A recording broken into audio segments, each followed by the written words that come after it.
And thank you for being here to those in person and for those who are watching us live streaming.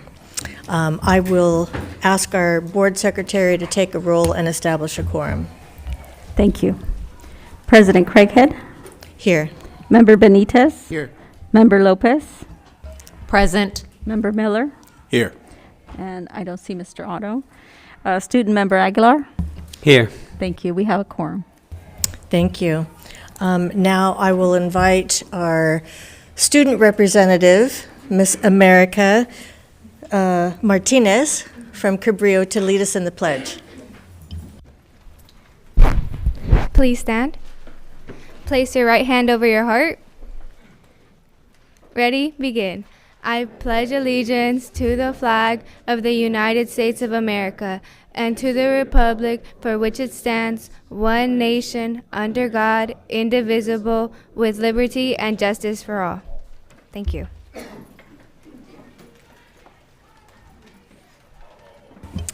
For those of you present in the room, the board appreciates and supports community input at our meetings. During the meeting, there will be time for public to comment on matters on the agenda and matters not on the agenda. For those who have not already submitted a request, we have provided forms by where the board secretary is. If you wish to speak during the meeting, please fill out a form now indicating your name and the agenda item you wish to address. The board has been meeting in closed session regarding matters listed on today's agenda. The board took action on the following items. Item 3.1, confidential student matters. Pursuant to California Education Code 35146, the board voted 5-0 to expel 2 students. The first student, ID number 7206, is expelled in compliance with the Education Code section 48915C2 and will be placed in another school district.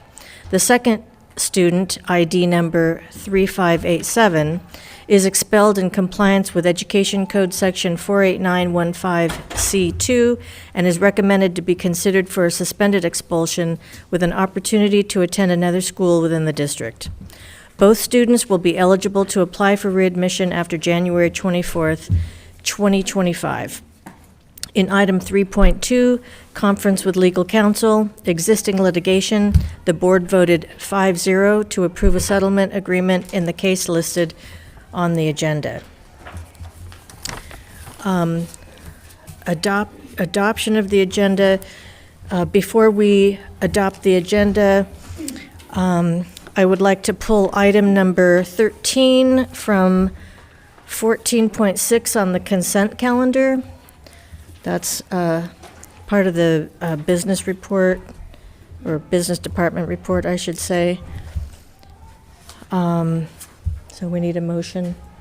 So moved. What, I'm sorry, yeah, second. Okay. Discussion. Would you like me to?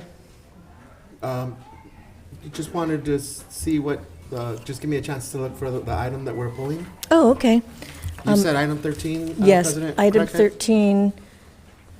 This is a Heritage Empowered item? It's a rejection of a claim Ah, on the business okay. department report. Okay, thank you. I just I'll wanted to second that. clarify. Oh, you have, yes. So you motion to move that? Well, I think I had seconded, and I was just asking for discussion. Okay. yes. I'll confess, I moved it. Okay. Ms. Lopez, did you have something else? Yes, I'd like to move consent item, item 14.9 from the consent calendar.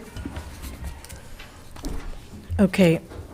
And so it's my understanding you'd like that for a separate vote? A separate vote, yes, Okay. please. So we will move item 14.9, and we will vote on that after the consent calendar B, which would be item 15.1. So we are voting on the agenda as amended. Would anybody like more clarification on that? Just clarification, we're pulling number 13 from item 14.6 in the Business Department report, and then we're pulling Yes. item 14.9 from the consent calendar entirely and voting on that as a separate item? Yes, voting on that after consent calendar B. Got it. Yes. Thank you. And I will ask our board secretary to take a roll call. Madam President, Yes. with the additional change, you need a new motion and a second for We the need a additional new change. motion with those amendments. Yeah.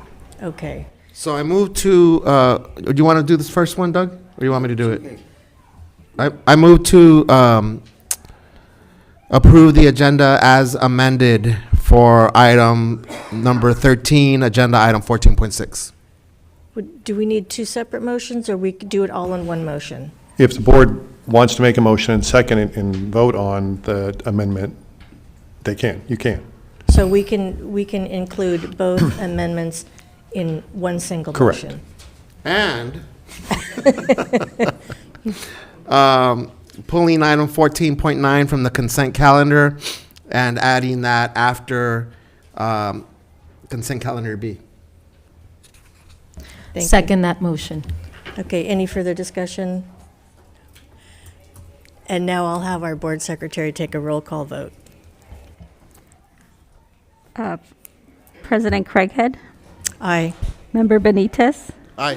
Member Lopez, Aye. Member Miller, Aye. Member Otto, Aye. and Student Member Aguilar preferential vote. Aye. That passes 5-0. Thank you.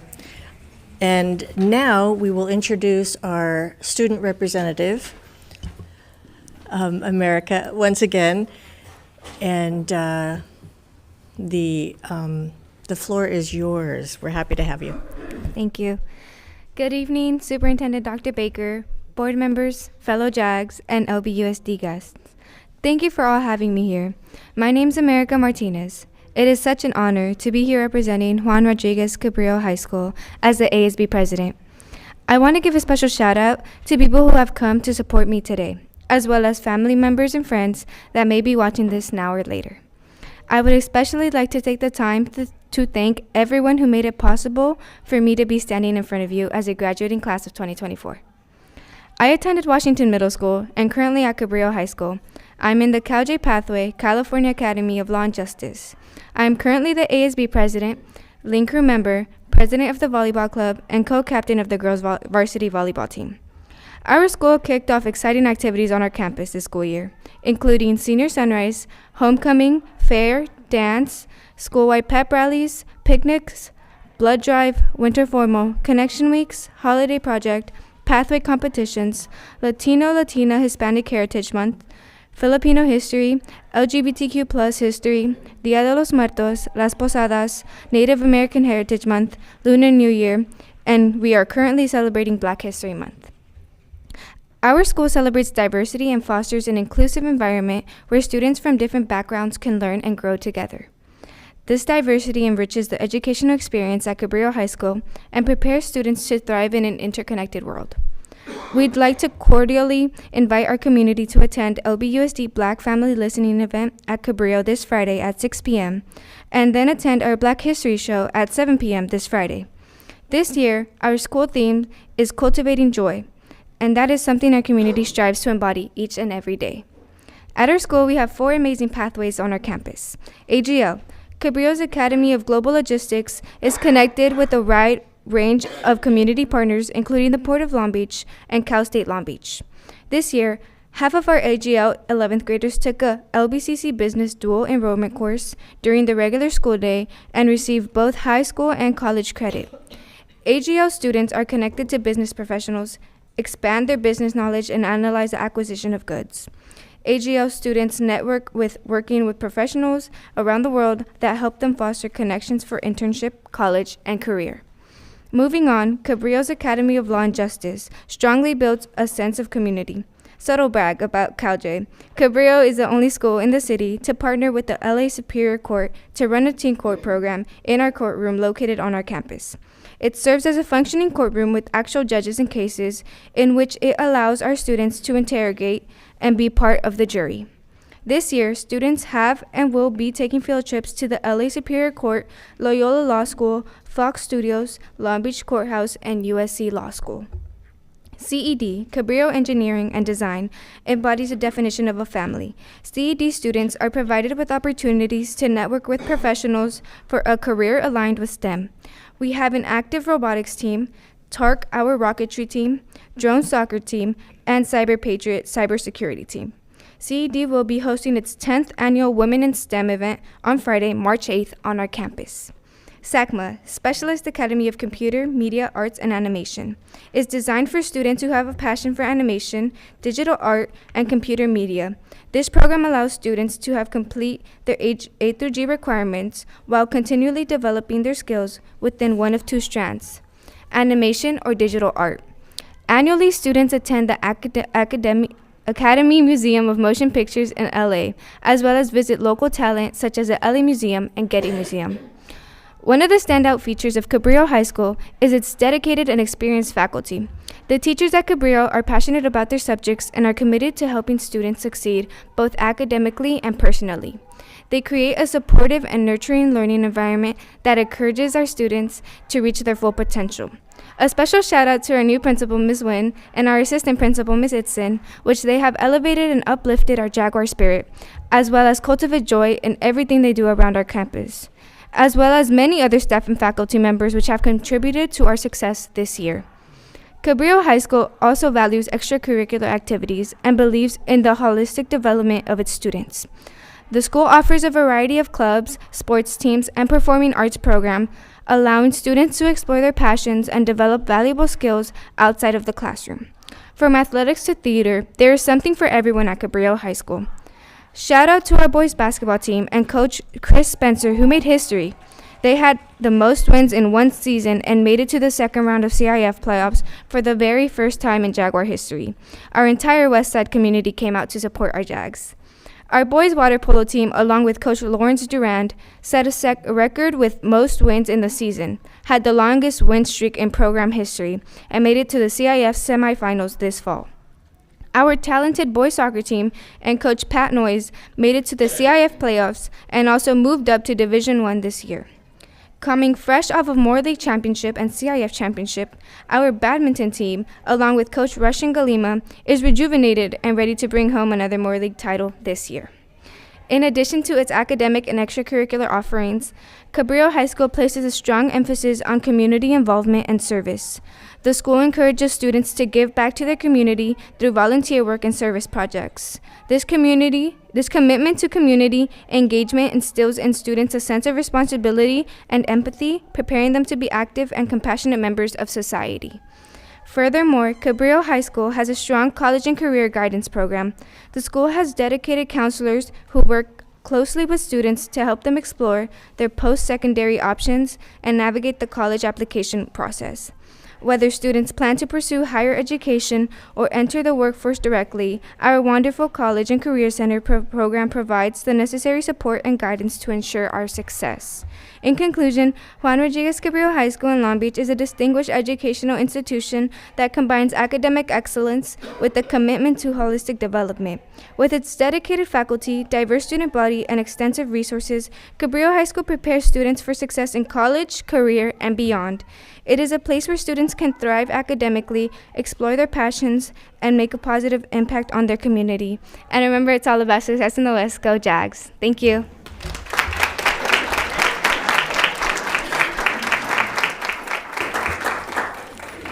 Yeah, actually, don't leave just yet. Are there supporters from Cabrillo you'd like to introduce to us? Yes, this is our principal, Ms. Nguyen. She came to support. And then I also see some familiar faces here in the crowd. Over there, yeah. Okay, great.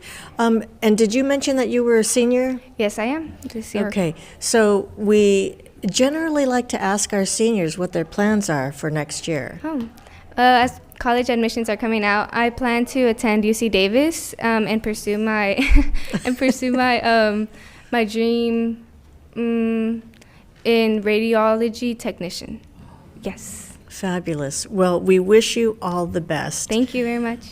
And actually, before you go, we need to do pictures. So if you'll join us over here, we'll do some pictures.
It's always wonderful to hear from our students. Okay, so next on the agenda, we have 10.1. We have a report about Measure E, Measure K, and Measure Q from the the Citizens Oversight Committee. Yeah.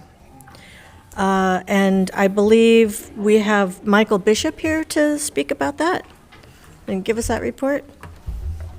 Welcome, Mr. Bishop. Good evening. Board President Craighead, board members, Superintendent Baker, Long Beach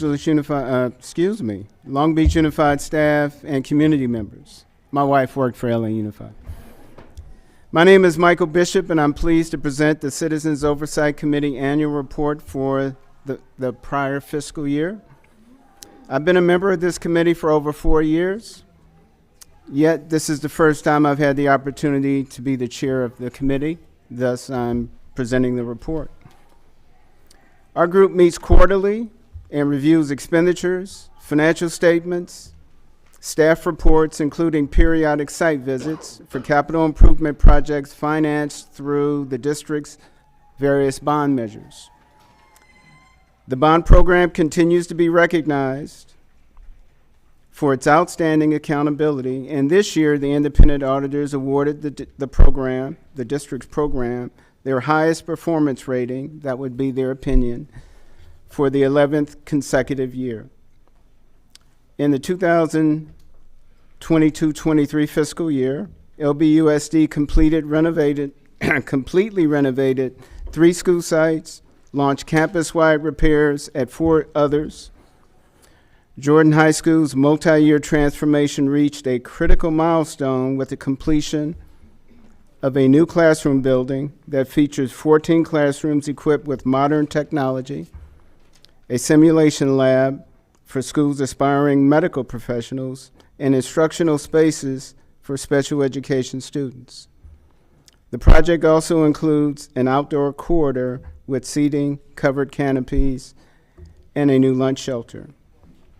Several campuses will see significant upgrades in the next few years, including new air conditioning systems at schools without HVAC, thanks to the district's accelerated Measure E timeline. The COC will carefully review expenditures for these projects and all projects funded by Measure Q, the district's new bond measure. This report includes projected project-level highlights, key bond program facts, figures, and short stories on the upcoming major project efforts in the district. In accordance with Proposition 39 requirements, the report will also be posted on the bond's website, lbschoolsbonds.net. lbschoolbonds.net. On behalf of all COC members, also including Pamela Williams, Osvaldo Avila, Steve Davis, Raul Neria, and Rebecca Tarantine, we thank you for your commitment to creating the modern school environments the district students need to succeed. It is our honor to serve on the COC. And you should have the report at your place. Yes. We do. Thank you. Well, thank you for your service. I know that that's a volunteer position. Yes, it is. So thank you for serving on that committee. Yes. And representing them here. And I think it's remarkable that 11 years we've been given the highest rating for those bonds. So thank you to everyone who makes that possible. Okay. Do we have any questions? No? Thank you very much. Thank you very much. Have a good evening. Thank you, you too. Next, we have our student, staff, and school celebrations. So let's direct our attention to the screens.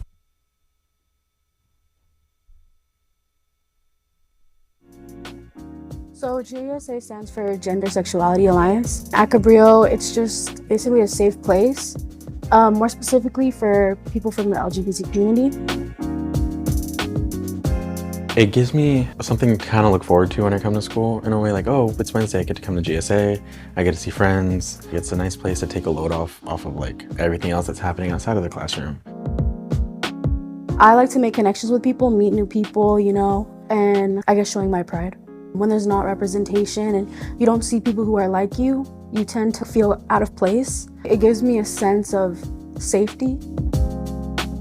It's important that everyone feels like they have a place to belong. In the long run, it could definitely help with inclusivity on campuses.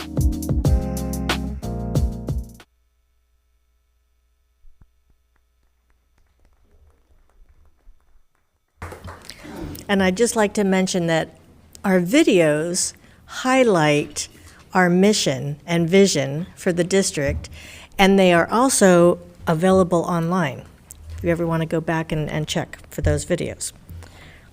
Okay, next on the agenda, we have public testimony, and I know that everybody's been given instructions, so I won't repeat those instructions. And I know that we have people in the overflow room, so what I'll do is I will call 2 people at a time, and that way we know, or you know, that you're up next, and hopefully that'll save a little time. Okay, so we will start with items listed on the agenda, and we'll start with Trinita Renfro and then Alyssa Lasan.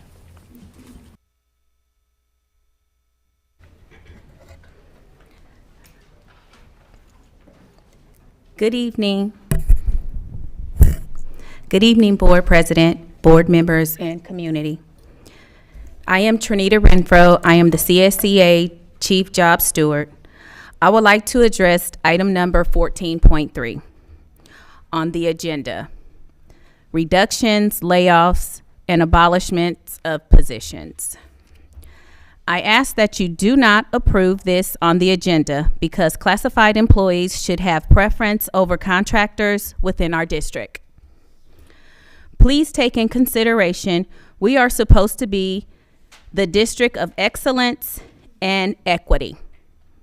Members have shown a high level of consistency with the success of our students, also have shown their loyalty to the district. By taking jobs away from members and continuing to utilize contractors, this is not a fair practice, and I please ask you to reconsider. Thank you. After Alyssa, we have April. Good evening. My name is Alyssa Lasan, employee number E0015150006. This is my 28th year in this amazing school district. My son graduated from Millikan in 2022. My daughter is a freshman at Millikan, proud class of 2027. I have taught some of your kids. I have worked alongside some of you teaching and volunteering. You have interviewed my child for a district presentation as COVID took us into a very hard place. I have put my heart and soul into these students and this job. I hold a very important, essential position in this district. At my position as instructional aid computer resources, I have worked at Willard, Prisk, Longfellow, McKinley, Gant, the TRC, and Millikan. I have taught for 18 years in elementary, and I have now worked 9 years in high school. I have worked with thousands of students, faculty, and staff. I am an intricate part of the daily student life at Millikan and any school I've been at. Every year, this position is on the chopping block due to funding, and I'm not sure why, as we rely more on computers today than any other point in my last 28 years. This year, my position is being abolished again. It is on your agenda tonight to approve to end this position at Millikan. This position has the ability to work with or have a hand with each and every student. Not many positions can boast that. yet they are funded.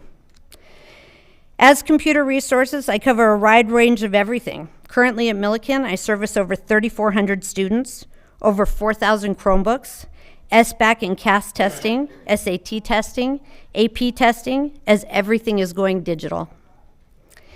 Website management, school site address books, textbook attendant, and really whatever else is thrown my way, because I am there for the betterment of the school, staff, but most importantly, the students. Why isn't this a full-time funded position? Why can't this be a funded position that isn't paid for by LCFF funds, PTAs, or foundations? Why isn't this position at every comprehensive high school? I come to you tonight and ask you to look at what this will do if this position is gone. Please ask questions and see who will be affected before you just approve to abolish this position. I am fighting for my job, an essential job, but I am fighting for this position as I have for the last 28 years. Thank you for your time and consideration.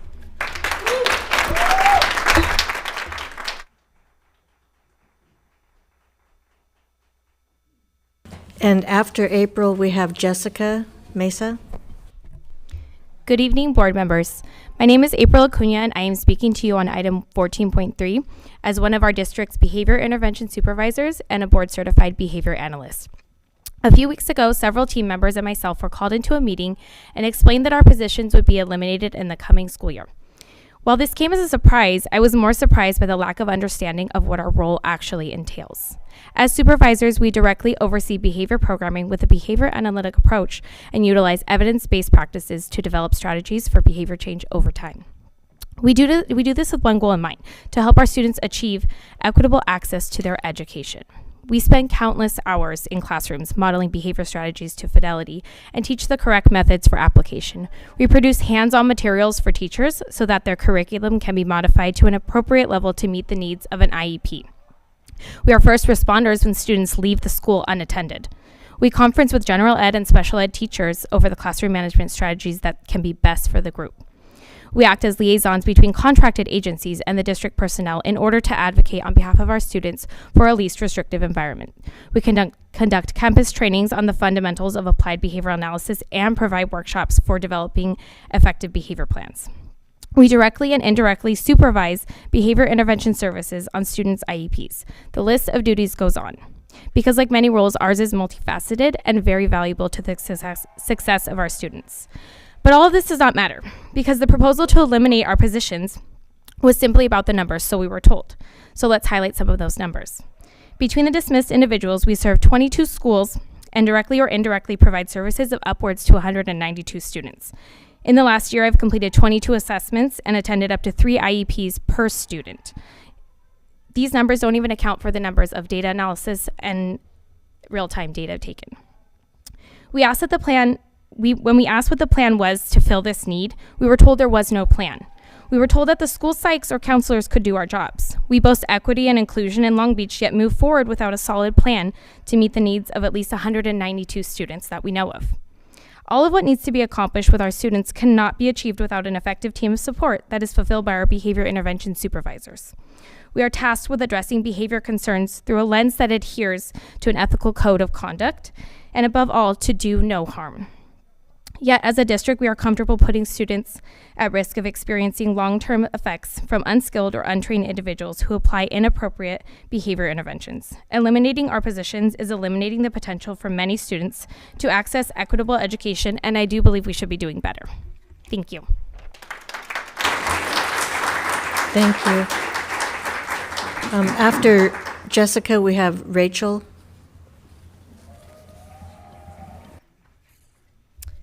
Hi, my name is Jessica Mesa, and I'm here to address Section 4.3 in regards to layoff. I was born in Long Beach, California, and went to Cal State Long Beach and have worked at LBUSD for almost 14 years. Because it was always my desire to work in the school setting, assisting children to best access their education. I was once a behavior intervention assistant, and went back to school, gained my master's in special education with an emphasis in applied behavior analysis, and passed my board exam to become a board certified analyst in hopes that I could remain and gain a position as a behavior intervention supervisor at LBUSD, which I did.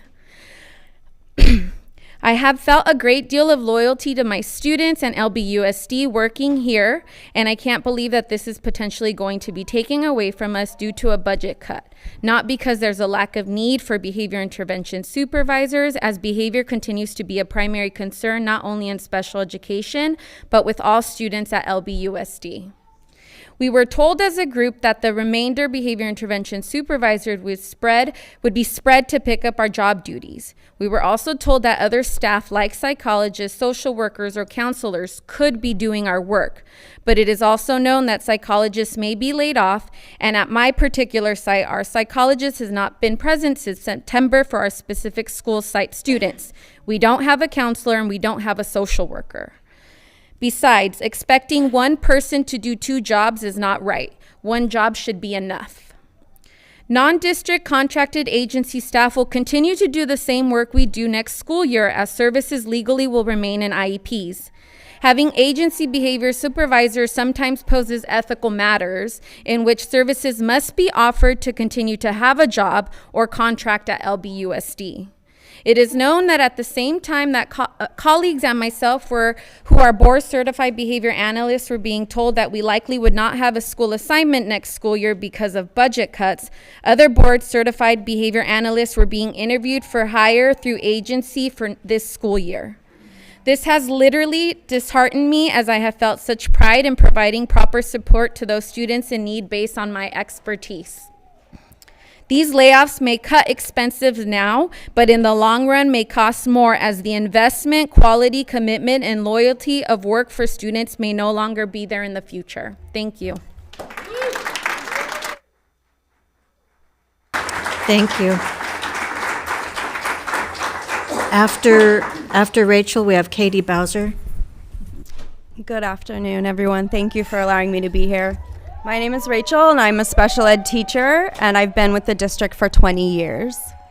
This is my first time speaking, and I'd like to speak on agenda item 14.3, the abolishment of the behavior intervention supervisor position. I do teach in a special day class and have been my entire career here, and I have worked alongside district behavior therapists and supervisors, as well as contracted behavior therapists and supervisors, and I can tell you there is a dramatic difference in the quality of personnel that we receive from the contracted agencies versus our district staff. Our district staff are more invested, they're more trained in the Long Beach way, and they just get the job done at way different caliber. The contracted staff who are coming in have no experience in special ed, and we're lucky if they get to watch a YouTube video on the principles of a behavior analysis before they come to our classroom. So we're having to spend a lot of extra time in addition to what we're doing to train these staff that should be already trained, given that we're paying for their contracted agency. I have a specific incident that happened this year that I'd like to share. I do have a student that has some pretty severe behaviors and was becoming self-injurious to himself. I was trying to work with his contracted staff in order to keep the student safe, and it was unsuccessful. He was safe with me, but not with the contracted staff. I invited our district supervisor to come and help. He was safe with her, but not with the contracted staff, and we tried over and over to help. We then invited the contracted supervisor to come out with that therapist, and on that day, when that student was alone with the contracted supervisor and the contracted therapist, he injured himself 3 times. That doesn't happen with district people. So that's just to point out the difference of quality. So I really implore this board to please hold on to our district trained behavior and analysts. We need them. As a TALB rep and a TALB board member, I hear from everyone across the district that they are concerned with behavior. That is one of the top concerns, is student behavior. So I really implore you to hang on to our district supervisors. They know what they're doing. And maybe we can let go of the contracts. So thank you for your time. Thank you. After Katie, we have Nicole. I am here to speak on item 10.1. My name is Katie Bowser. Your board has already violated the Brown Act this evening. Government Code Section 54956.7 says you're supposed to hear public comment before or during an item is considered by your board. You already took up and heard the report on 10.1 without giving anyone an opportunity to speak on it. We are concerned that the bond funds are not being spent or overseen properly. That concern arises out of information related to the proposed renovation plan at Gant Elementary, which is bond funded. Parents were told in November that it was cheaper to bus 3rd through 5th grade to another campus rather than bring portables to the Gant campus. When asked for the cost of setting up a separate school site, for example, busing costs, cafeteria costs, additional staff costs, etc., all we were given in response to a Public Records Act was an estimate from one busing company for $1.75 million to bus the children. We were told there were no other records. Was only one informal bid via email obtained? What are the costs of the other things? How much would it be to get portables, knowing that even if they couldn't be rented for a school year, they could be purchased and reused at other sites to alleviate the need to bus other students or to replace old portables on other campuses? Was there a full cost-benefit analysis done? Was an analysis of educational health and mental health of the children and families done? Was any of that presented to this board, to the Citizens Oversight Committee? Who made those ultimate decisions? The bond requires these projects to be approved by the board, not staff. All of this goes towards the legitimacy of the spending of bond funds. This is public money, and in just this one example, there appear to be many egregious problems with how the monies are handled and how decisions were made. We as the public and the parents of the affected kids are entitled to all of these details and entitled under the bond language to have a seat at the table on how best to spend these funds. Busing our kids 45 to 60 minutes daily for an entire school year isn't the right choice, economically or for the children and families' well-being. The bond expenditures and issues need to be closely reviewed by a professional, independent, who will report thoroughly and honestly to the public. Thank you. Thank you.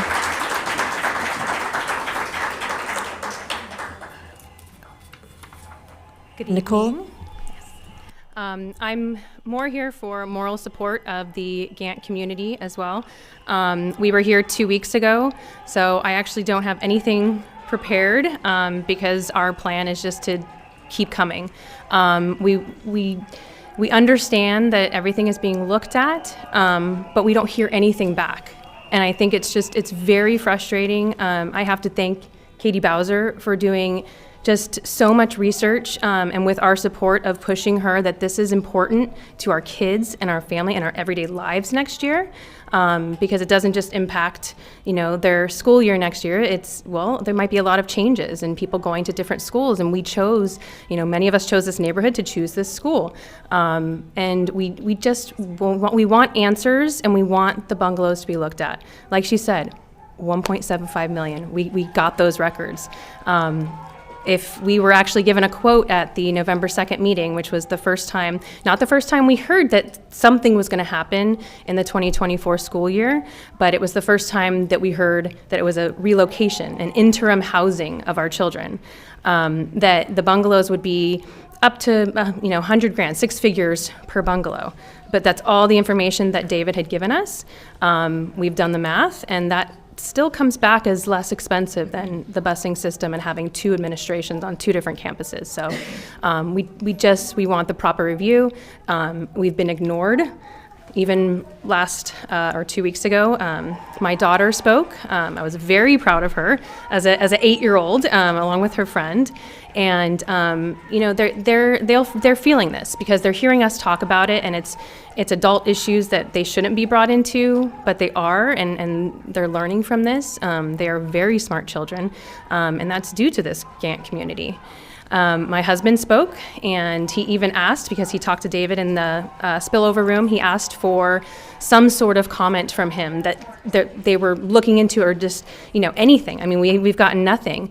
And when he asked you guys if you could at least tell us if this was a final, plan, and you said that you couldn't even respond a yes or no, which that's not correct. You can confirm a statement. You just can't make comment as far as we understand of the Brown Act. So we're pleading. We've got a lot of people out. I know it's a little bit different tonight than 2 weeks ago when we were here, but we appreciate the time, and we really want to hear, we want to hear back, and we want to be heard. So thank you. Thank you. We will hear public testimony on items not listed on the agenda. We should have time for everybody, and the same parameters apply, 30 minutes, 3 minutes each. We will start with Jerlene Tatum, and then De Janeiro after Jerlene. Good evening, Jerlene Tatum, LBUSD parent, LBUSD alum, and LB Long Beach taxpayer.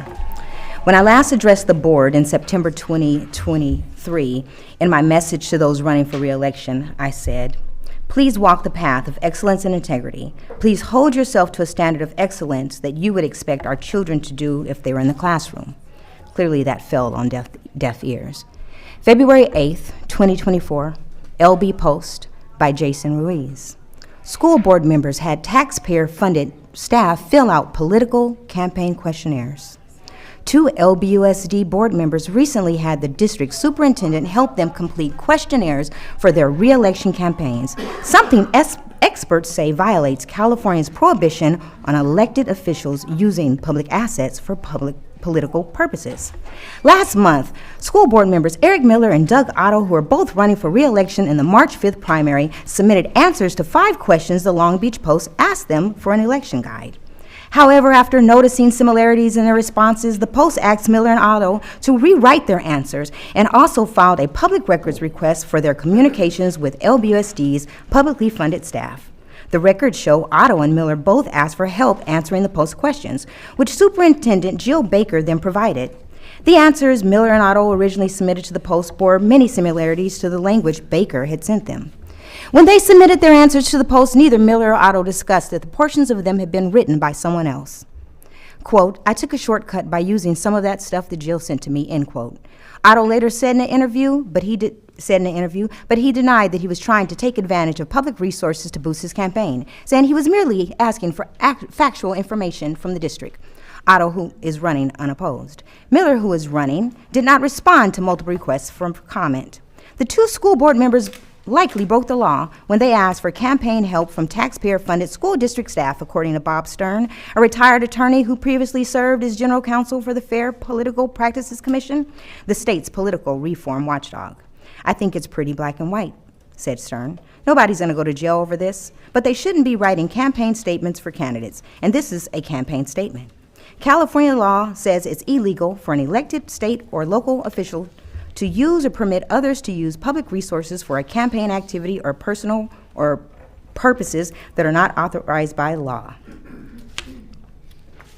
Baker said she was unaware that the questions she answered for Otto and Miller were for their campaign. Baker did not provide an answer to the 5th and final question she had been sent. Quote, if elected, what is a concrete policy change you would immediately advocate for at a school board meeting?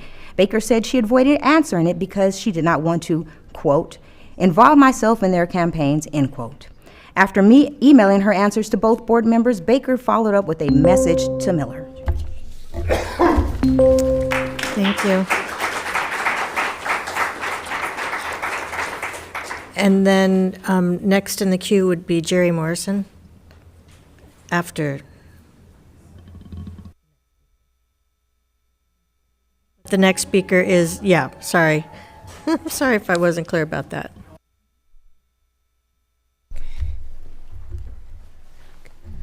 Good evening, Madam President, school board, community members. My name is De Janeiro Hubbard, and I am the newly appointed CSEA President, Long Beach Chapter 2. After a long, bumpy ride, we are here, and we're ready to serve with you. Just a minute, I just want to introduce really quickly my board members. I have my first VP, Taya Felder. My second VP is Kimberly Frederick. My Unit A President is Margarita Bermudez Martinez. My Unit B Vice President is Carlos Benitez. My Secretary is Maria Leon. My Treasurer is Carla Claudia Yella. My communications officer is Lloyd Galileo, and Eric Lawson is my site representative. The number 2 why we're here today, I impose on you and I call to action this. As employees of the school board of Long Beach Unified School District classified workers, we are asking you to treat us with equity as well and a fair living workable wage in the city of Long Beach. We shouldn't have to live so far to come to the district that we love and provide the service that we do.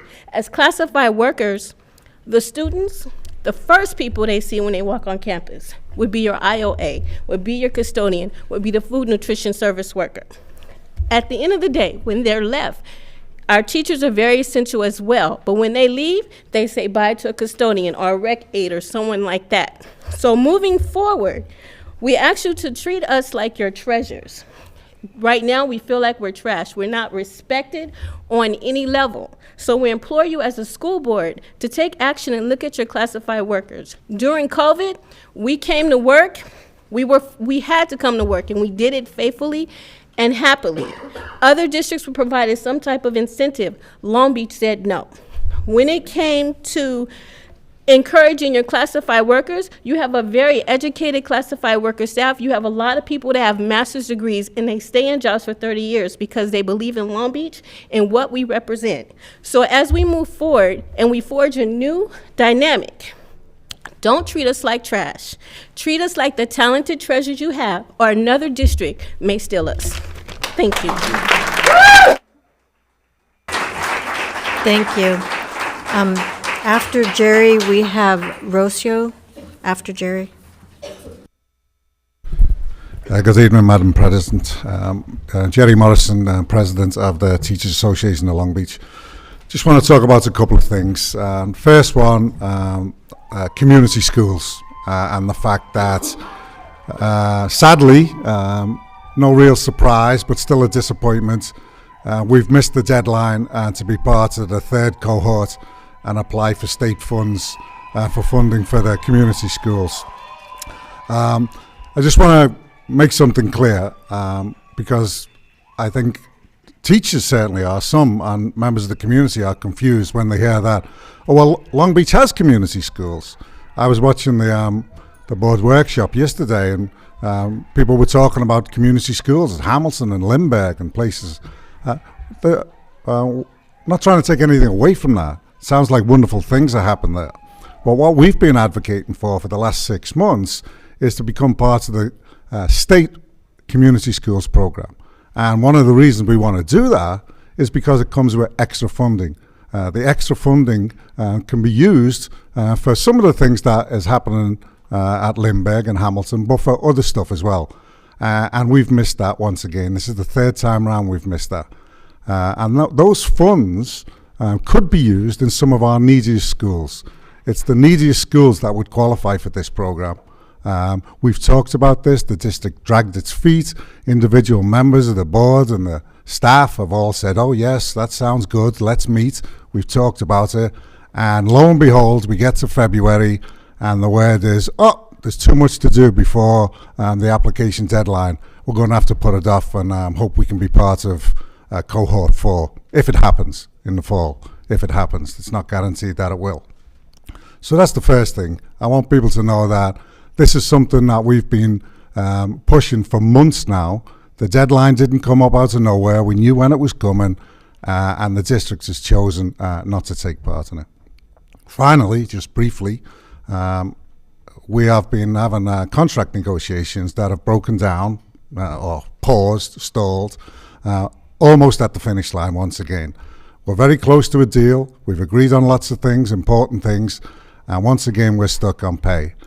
We know the district looks to the future and sees next year's budget where there mightn't be any money at all. We know that. But we also know that there was money this year. And we get that the headline figure is not the figure you get. We get declining enrollment and all the rest of it. But our position and where we left off with our pay demand was less than that figure, less than what the district's left with after those factors are taken into account. Let's get it done. We're not too far apart. Let's have a vote of confidence to the teachers and come to a pay deal. Thank you. And then we'll have Daniel after Rocio. Good evening. Good evening. Can you hear me? Okay. My name is Rocio Torres. I'm a school counselor, part of the TALB E-Board, and also a community member. So we have lots of TALB members that live about 2 hours away from Long Beach, and I was amazed when so many people told me they live in Beaumont. I don't even know where that's at. They drive to Long Beach, but they do want to make sure that you know their thoughts. So we've emailed, but this time we're doing postcards. So instead of putting a post on here, I'm gonna read a few, and then I'm gonna turn them over to you so the board members can read at their leisure. From Ted Hollister, we want to be paid so we don't have to work a side gig like Uber, which I have done several times this year. Long Beach School Board, we need community schools in our Long Beach schools now to support our students, our parents. Rosa Palacios from Henry.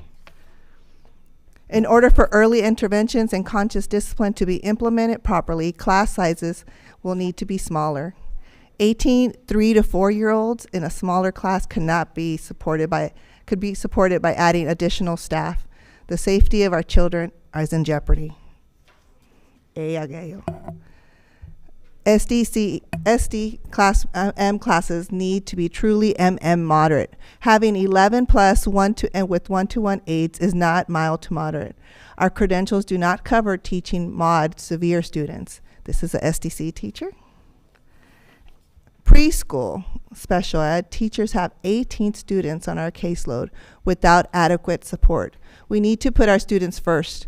I am a teacher because I want to make a difference. It's close to impossible to meet my students' needs. A teacher with 33 years of experience. Some people did not write their name because they're fear of retaliation. So I'm just writing their information that they posted here. Please stop adding to our plate that is already full. Every year, there's one more thing that we need to find time to do in our instructional day. Between everything, we're responsible for teaching, managing, behavior. We're overwhelmed. First grade teacher who is mentally, emotionally, and physically exhausted. So I will leave these here with you for the board to read. Please read them. Take your time with them because teachers have put teachers, counselors, school psychologists, speech pathologists, nurses. We've all added our thoughts here. I'll place them here for you. Thank you. Thank you. After Daniel B., we have Katie Bowser again.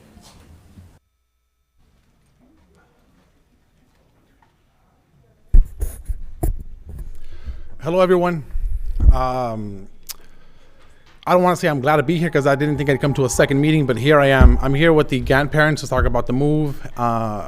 And to be honest with you, I didn't think I wanted to come here again and be part of this, but because I thought we have, smart people that we elected with smart staff that's going to take care of business, give us answers, at least be transparent with the communication with us, but we don't feel heard. We don't feel like what we're asking is being answered or even considered. So for everybody here in the room, everyone that's watching at home, I would encourage you to go to www.keepgant@gant.com and you could get some information there, more than what the district's giving us. Again, that's www.keepgant@gant.com. And you could get some information to who we elected and what's going on with this process.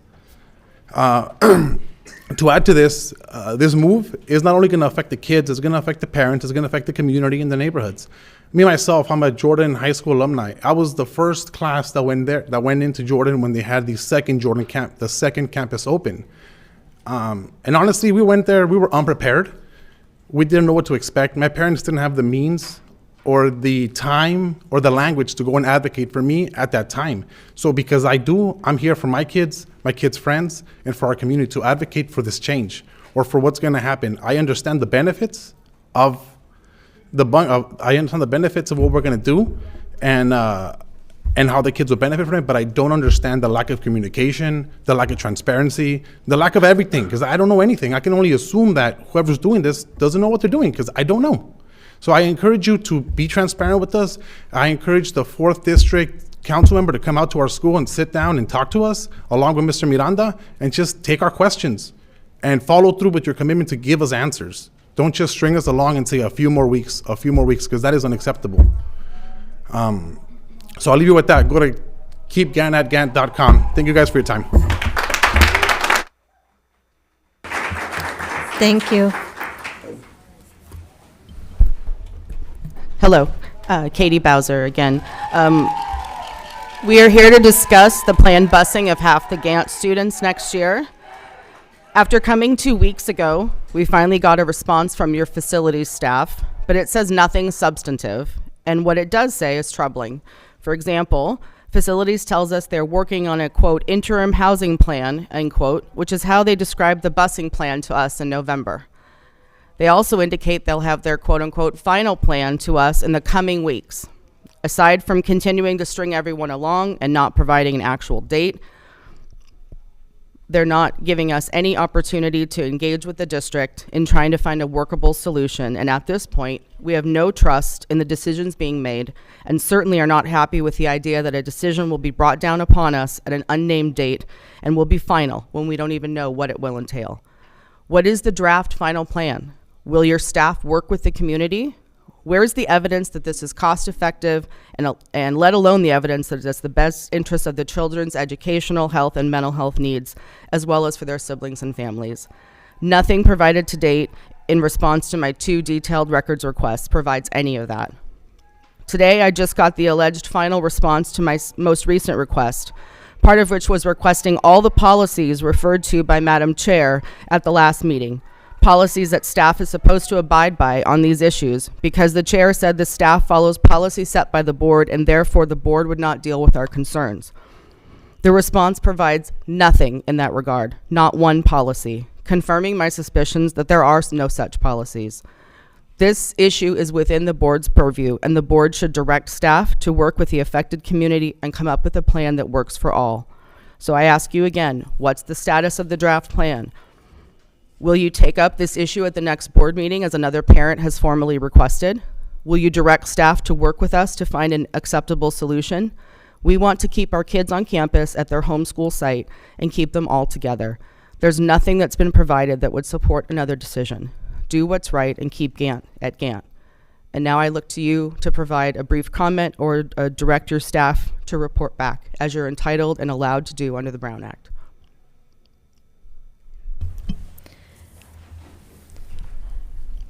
What I will tell you is that the conversation is ongoing, that this item will most likely not be put on a future agenda, because we do have a process for that, but that I see our staff members taking notes. We are listening, and we will be responsive. There will be more community meetings. There will be more information. This is a big district. There's a lot of work that needs to be taken care of. Things don't happen immediately. So I'll thank you for your patience, and thank you for advocating on behalf of your school community. Thank you.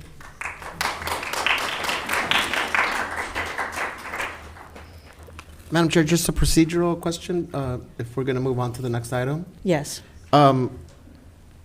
Just a legal question regarding Brown Act and public hearing for item 10.1. I didn't see one. I don't think we have it listed as a public hearing. Wayne, can you just provide a little background and context on? Sure. 10.1 was just an annual report. It was for information. It was not for a vote, so there's not a Brown Act violation. Thank you, Wayne.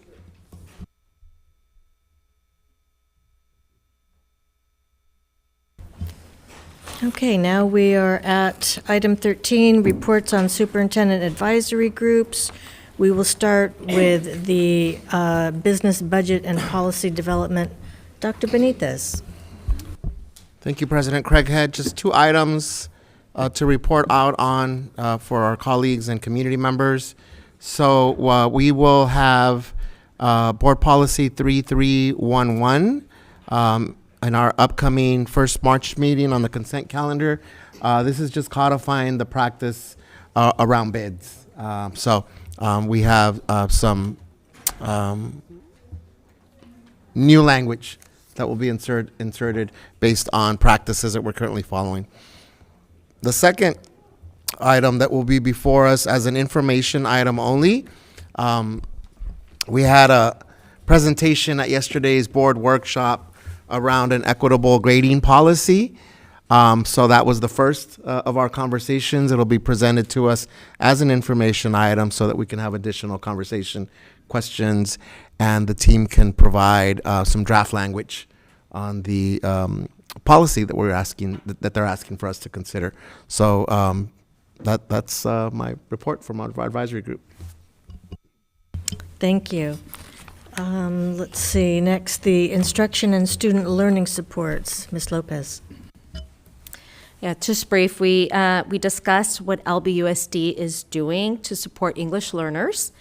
And the district has spent $5 million from general funds, from LCAP, and from title funds for coaches, for the Enlace program, which is a newcomer program, for translation and interpretation staff, for EL testing, monitoring, and reclassification.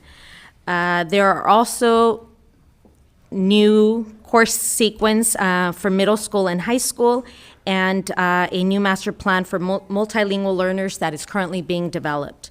And just very quickly, I do want to point out that when we talk about English learners, we're not only talking about newcomers, but we're also talking about students who have been in our system, who were born here, raised here, and have been in our school system since kindergarten. I think a lot of the times when we make reference to English learners, there's an assumption that these are all newcomers, and I just wanted to let the public know that it does encompass students who were born in this country. And that's it. Thank you. Thank you. And workforce development, Mr. Miller. Yeah, so I have 4 topics that I'm going to bring up. First is one of our more exciting one, which was the teacher recruitment night. As I announced at the last board meeting, our Human Resource and Equity Leadership and Talent Development team hosted a successful recruitment event over at Browning a couple of days ago, where they had a focused approach towards recruiting special education support, multilingual, folks in CTE, science, and math educators. Participants engaged with the staff who were set up throughout the room to answer questions, and there were approximately, ready for this, almost 200 participants. So really, really cool. Another big topic is about transfer and assignment applications. So teachers who are interested in transfers can now find a link to the transfer form on the HRS website. Applications are due on March 31st. I spoke a little bit about the ELT team, the Equity Leadership and Talent Development team. So I just wanted to make sure that everyone was aware that we have over 24 to 25 application processes now open for both certificated and classified pipeline programs. So please visit the Equity Leadership Talent Development webpage under E in the index on the district website. Applications will be open through Monday, April 8th, and we encourage all who are interested in equity-centered leadership to apply. This one was a big one for me, as I'm a big believer in professional development, and so this was really exciting news, and I'm excited to hear all of the opportunities available to both our certificated and classified employees. And last but definitely not least, there was a big item on the agenda today regarding our special contracts. And so these teachers are hired on a 1-year contract to replace teachers who are either taking a leave of absence or they are in a position that is funded categorically. So categorical positions are funded on 1 year's basis, as well as the funding amounts are subject to change. Now, we haven't voted on this just yet, but I personally want to take a moment to thank all of our special contract teachers and employees, as I know that this is a great place to work, but more importantly, that you all have built great relationships with your campus and with the students that we serve. And so I don't take that for granted. So I know that we have a very difficult decision today, and so I just wanted to make sure that I emphasized that relationship and how important it is to us and to me in particular as a representative. Procedural question, Madam Chair. Wayne Did Dwayne step out?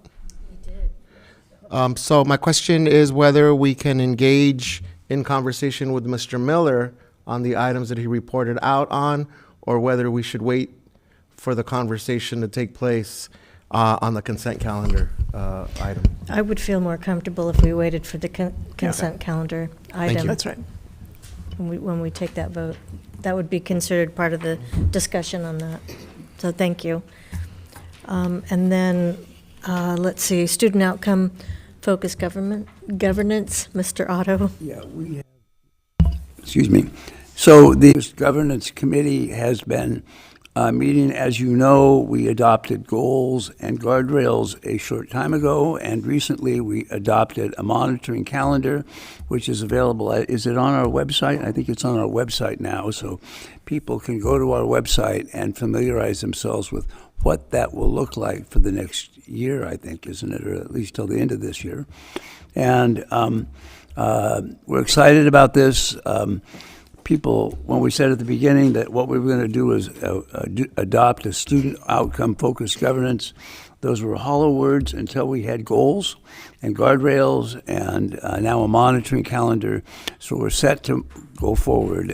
Our goals and guardrails are also available on the district's website for people to look at, and we'll be happy to talk to you about those. We're making steady progress.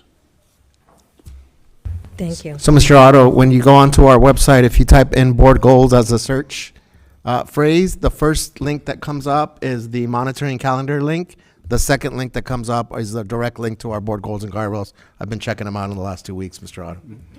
Did you learn anything? Oh. We'll see. Ms. Lopez? No? Okay.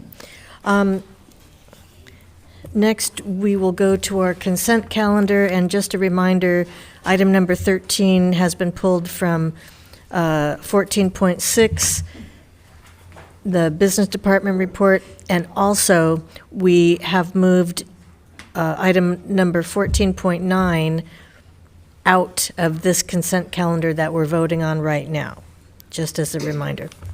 So we need a motion. So moved. Second. Discussion.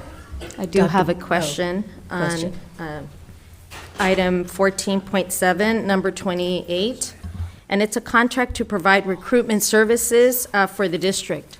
My question is, what are we recruiting? It sounds like we had a recruitment for teachers, and are we hiring a company to help us recruit additional teachers? What are we hiring this company to recruit?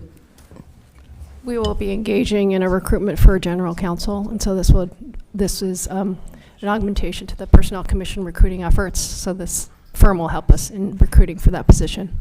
General counsel? Correct. In addition to the two that we currently have here on staff, or it's this, no? This will be Mr. Mr. Schrumper has. My contract ends in July, and I've decided to retire. Thank you. Further discussion, Dr. Benitez? I apologize, Madam Chair. Mr. Suarez came and was sharing some information with me, so I missed.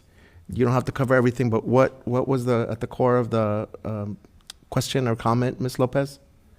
The contract to provide recruitment services for the district. Okay. So I did have a question about item 14.3, specifically around the recommended abolishment and reductions. And I don't want to, I want to focus in on specifically the SPED position. So if our team could provide some background as to any potential programmatic rationale and or impact, and then the budget consideration for that item. Yeah, and actually I can start and then I'll pass to Dr. Simon to speak specifically. So in this meeting and the next meeting. I'm listening, Dr. Baker. I'm just going to stand up and walk around. Okay, no problem. Unfortunately, there will be a number of reductions for lack of work or lack of funds, and these are comprised of related to site funding and priorities, which can change. Program changes, which you may hear Dr. Simon address, both at the site level and the district level. We've had significant shifts in enrollment that change district allocations. We are implementing staffing standards, which again can change an allocation to a school site. And then unfortunately, the significant expiration of our ESSER funds, which amount to about $133 million a year over the last 3 years. And so it is the combination of those that you will see both in the item that was pulled for separate action, the approval of resolution for release of special contract. Some of those positions are encompassed in ESSER funding, as well as some of the classified positions. So that's an overview of what's coming this meeting and next meeting, and really unfortunate to have to address lack of work and lack of funds. Specific to the question about special education and program shift. So for program shifts, these are the things that we're just currently still working on in regards to, as we've been hearing from our community, from our school sites, in regards to addressing behavior. So again, what other aspects can we utilize, programming can we utilize to mitigate some behaviors that we're seeing, not just in special education, but also in general education. Also looking at ways that we can mitigate or decrease the number of students who are going into special education by working on our MTSS approaches and also our positive behavior intervention services and supports for our school sites that also allows, right, for that decrease of our students entering special education as well. So some things that we're working on from that standpoint, right, to elevate interventions and services within our district. I do have another question. The number 14.7, item 52, and it's a contract for $120,000 with Long Beach Ford for electric vehicles. Who are these vehicles for? Are we replacing our vehicles, or are these vehicles for staff members, district personnel?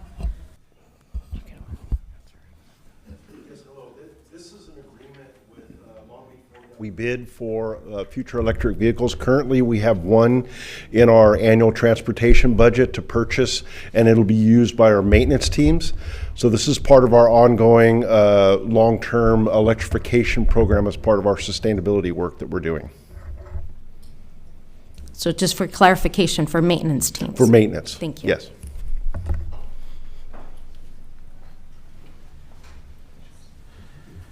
So, Madam Chair, I appreciate the background, Dr. Baker and Dr. Simon. Given that the specific question that I had in item 14.3 falls within the consent calendar, is it possible to move for a separate action on that specific item, Wayne? Yes, you can make a motion, and if the board passes it, it can be a separate item as well, taken off the consent calendar. So I'd like to move so that we have an opportunity for further discussion for that specific item within 14.3 to be pulled from our consent calendar, Madam Chair. If I can get a second from a colleague. I'll get a second that motion. Okay, so how do we do that? Because we already had a motion. Who made that motion initially to? Mr. Odom. I'm sorry, what? I think it's a separate, different, new motion that just can be made and seconded, can't we? Well, yes, but we already had a motion on the floor, and so I think the maker of the motion has to rescind their motion so that we can entertain a second motion. Correct. So you've taken a motion and a second for consent, for this consent calendar. You're asking Yes. to change the consent calendar so you can withdraw the motion, make a new motion. Right. So moved. Who made the motion? So you withdraw your motion? Yes. Motion withdrawn. New motion. So Motion to pull item, not the entire item 14.3, but it's within item 14.3 from the consent calendar. On what number? On 14.3? We should be specific. They're not They're not numbered, numbered? Wayne, but they're all in subsections. So Specifically the item that reads abolishment and/or reductions. So why don't, as I understand it, why don't we take 14.3 off Yeah. and then have that discussion, Yes. and then you can vote. Yes. So that's my motion. Any further discussion on that motion? Just a point of clarification. So to confirm on consent calendar, on item number 14 consent calendar, we will still be reviewing 14.1, 14.2, 14.4, 14.5, 14.7 and 14.8. Is that correct? Oh, and we'll still be reviewing 6. Just 13 from 6 will be removed. Great. It was just the item number 13 from 14.6, but the Great. rest of 14.6. Great. Yes. Thank you. So we need a vote on the motion for separate action. We have a motion, we have a second, we need a vote. Yes. Yeah. So we need the vote on, We need a vote on the motion Dr. Benitez made to move 14.3 for separate action. So we have Okay. a motion, we have a second, we need a vote on that. okay. And just to be clear, my motion does not include every single thing. So no leaves of absence, just the specifics on abolishment and reduction. Just do the whole thing. No, but Wayne said to do that. But it's in 14.6, I mean, 14.3. Point 3, I think the way 14.3 is done, I think it's best to take it out, and then when however your discussion goes with 14.3, then you can make a new motion Got as it. to what you want to add. So there's no way to mitigate that we don't have a discussion on all the items in 14.3? Well, you just don't have to have that discussion. Okay. You can just discuss what you want to discuss. You know that I'm guilty of talking on everything on the items. Wait, okay. Okay, got it. So my motion, I'm good with it. Okay, so the motion on the floor is that we remove item number 14.3 from the consent calendar. In its entirety. Yes, in its entirety. So we will take a roll call vote for clarity. Thank you. So, Member Lopez? Aye. Member Otto? Aye? President Craighead? Aye. Member Benitez? Aye. Member Miller? Aye.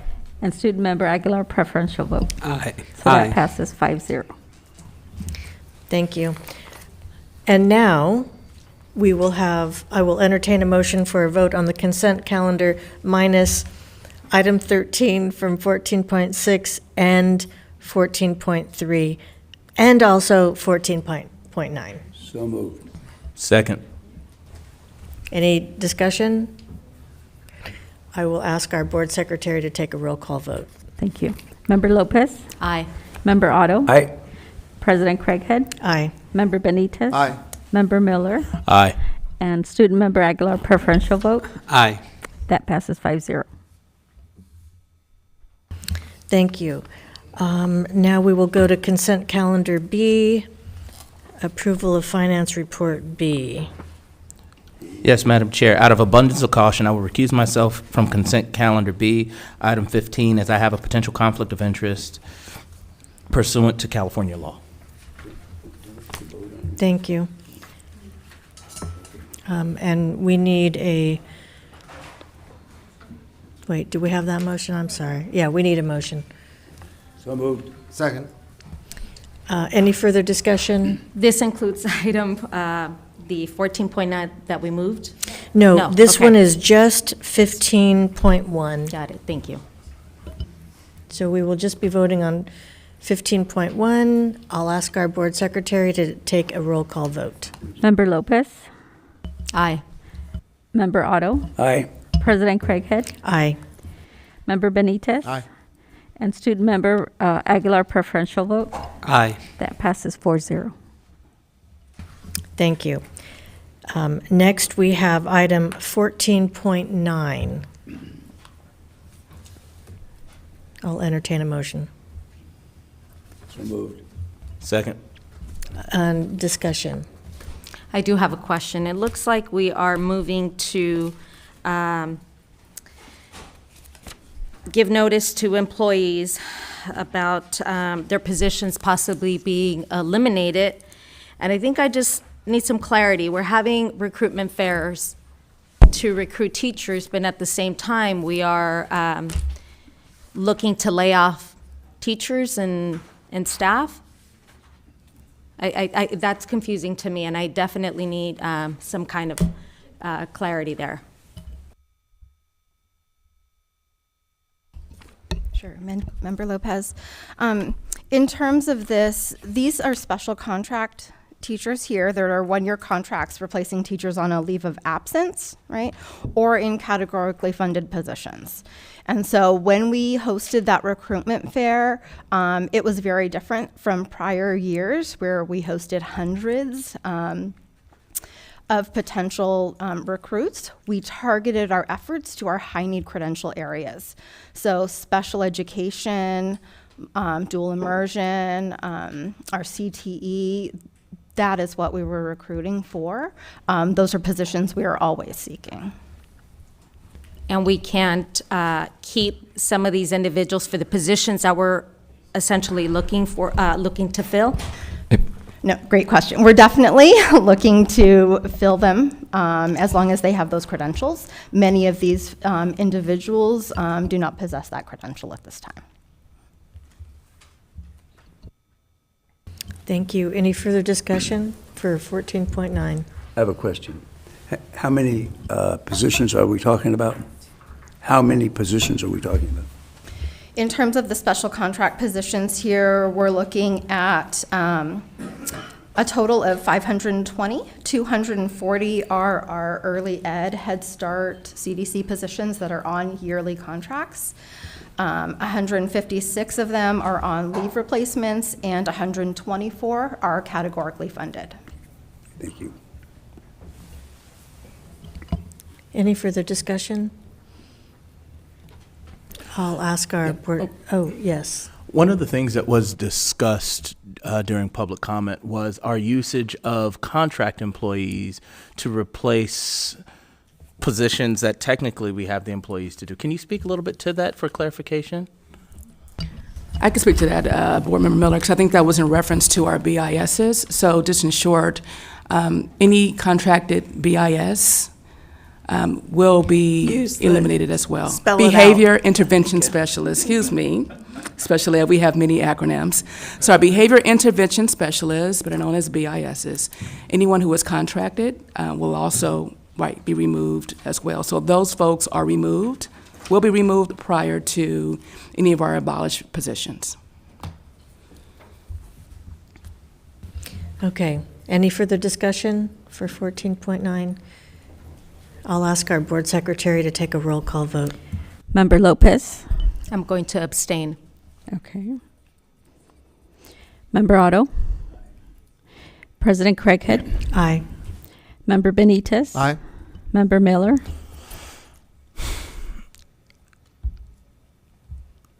Aye. Thank you. And Student Member Aguilar, preferential vote. I abstain. You abstain? Okay. So that passes 4-0 with one abstention. Thank you. May I add one point of clarification? Many of the teachers who are named in the annual special contract reduction do come back to work for the school district. This is an annual process, as Dr. Ahn explained.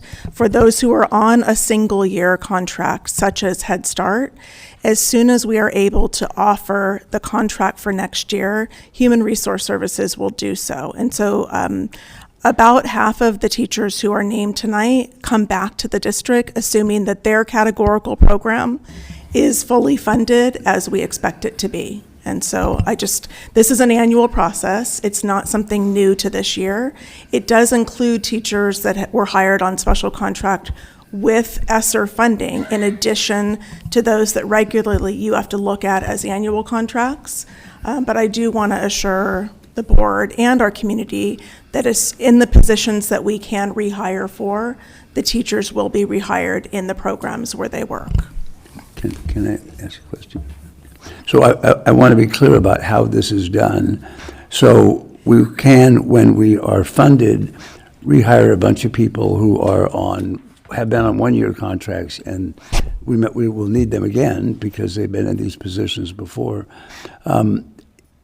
Are we also eliminating positions where people are not credentialed and we're bringing new credentialed people in, or is that a separate item? We don't have the credential, credential is probably the wrong word, that they're, well, maybe it is the right word. Let me try and say it again. where we have people on single-year contracts, some of which may not be or have the credentials to do what it is that we will hire them again to do. Is that right? Are you asking about like an emergency permit or teaching in a subject area outside of their credentialed subject area? Is that what you're asking, Mr. Otto? Is what we're trying to do get as many people as possible credentialed in what we want them to teach and where we have contracts that require those kinds of credentials? That's a correct statement. We want teachers that are fully credentialed in the area that they've been hired to teach. That's one of the goals of what we're doing here. Yeah. Okay, thank you. Okay. So I think we're ready to vote on 14.3. That was 14.3? Yeah, I thought we were coming up on 14.3. No, 14.9 you already voted on, so now you can move on to 14.3. I was actually offering a post-vote point of clarification. So you are on to 14.3. Okay. All right. So we'll entertain a motion for 14.3. Move to approve. Second. Discussion?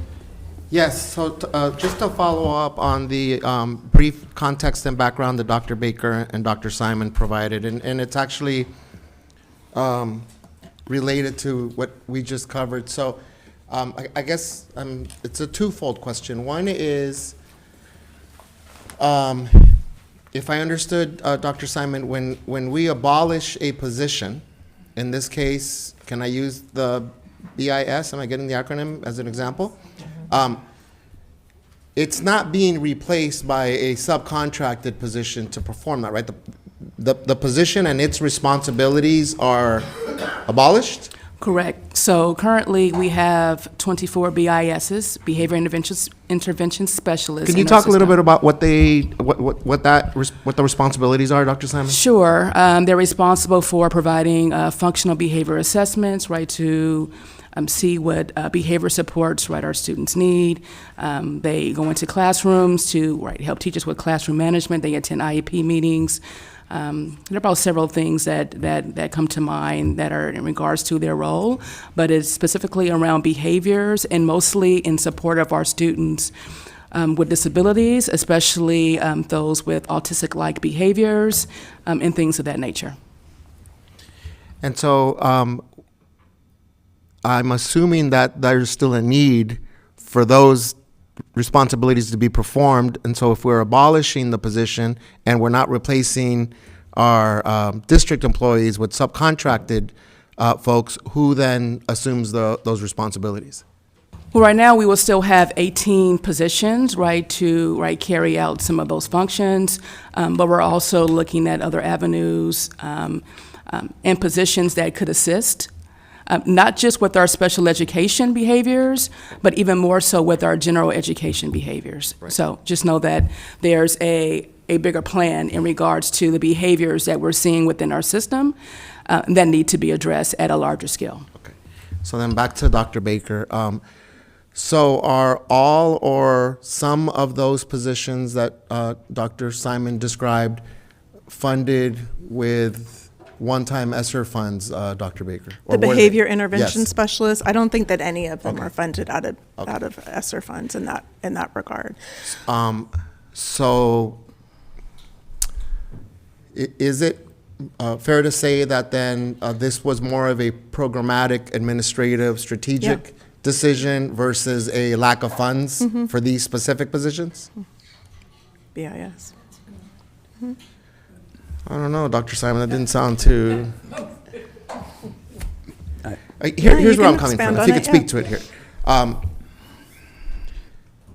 Then this is why I'm so appreciative of being around spaces like the CAC, right? Because we often hear from parents and caregivers how important our staff is, and some of the challenges which you specifically have shared here, Dr. Simon, is that we are understaffed and under capacity to serve at the level that we aspire to serve at. So that's where I'm coming from in terms of, okay, these positions are being abolished. not because of the lack of one-time funds, as a conversation for the previous position, and we're just going to sort of add the responsibility to 18 current.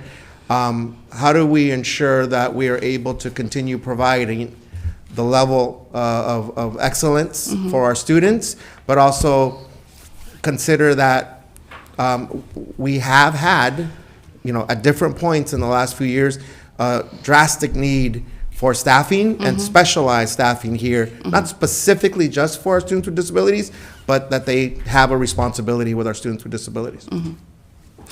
I would say, and if I stated that the responsibilities would be on the other 18 just fully, that is not a correct statement, right? So, of course, there's some responsibilities that they will still hold, but with other potential additions, potentially, based on what we currently have in our system that can provide that support.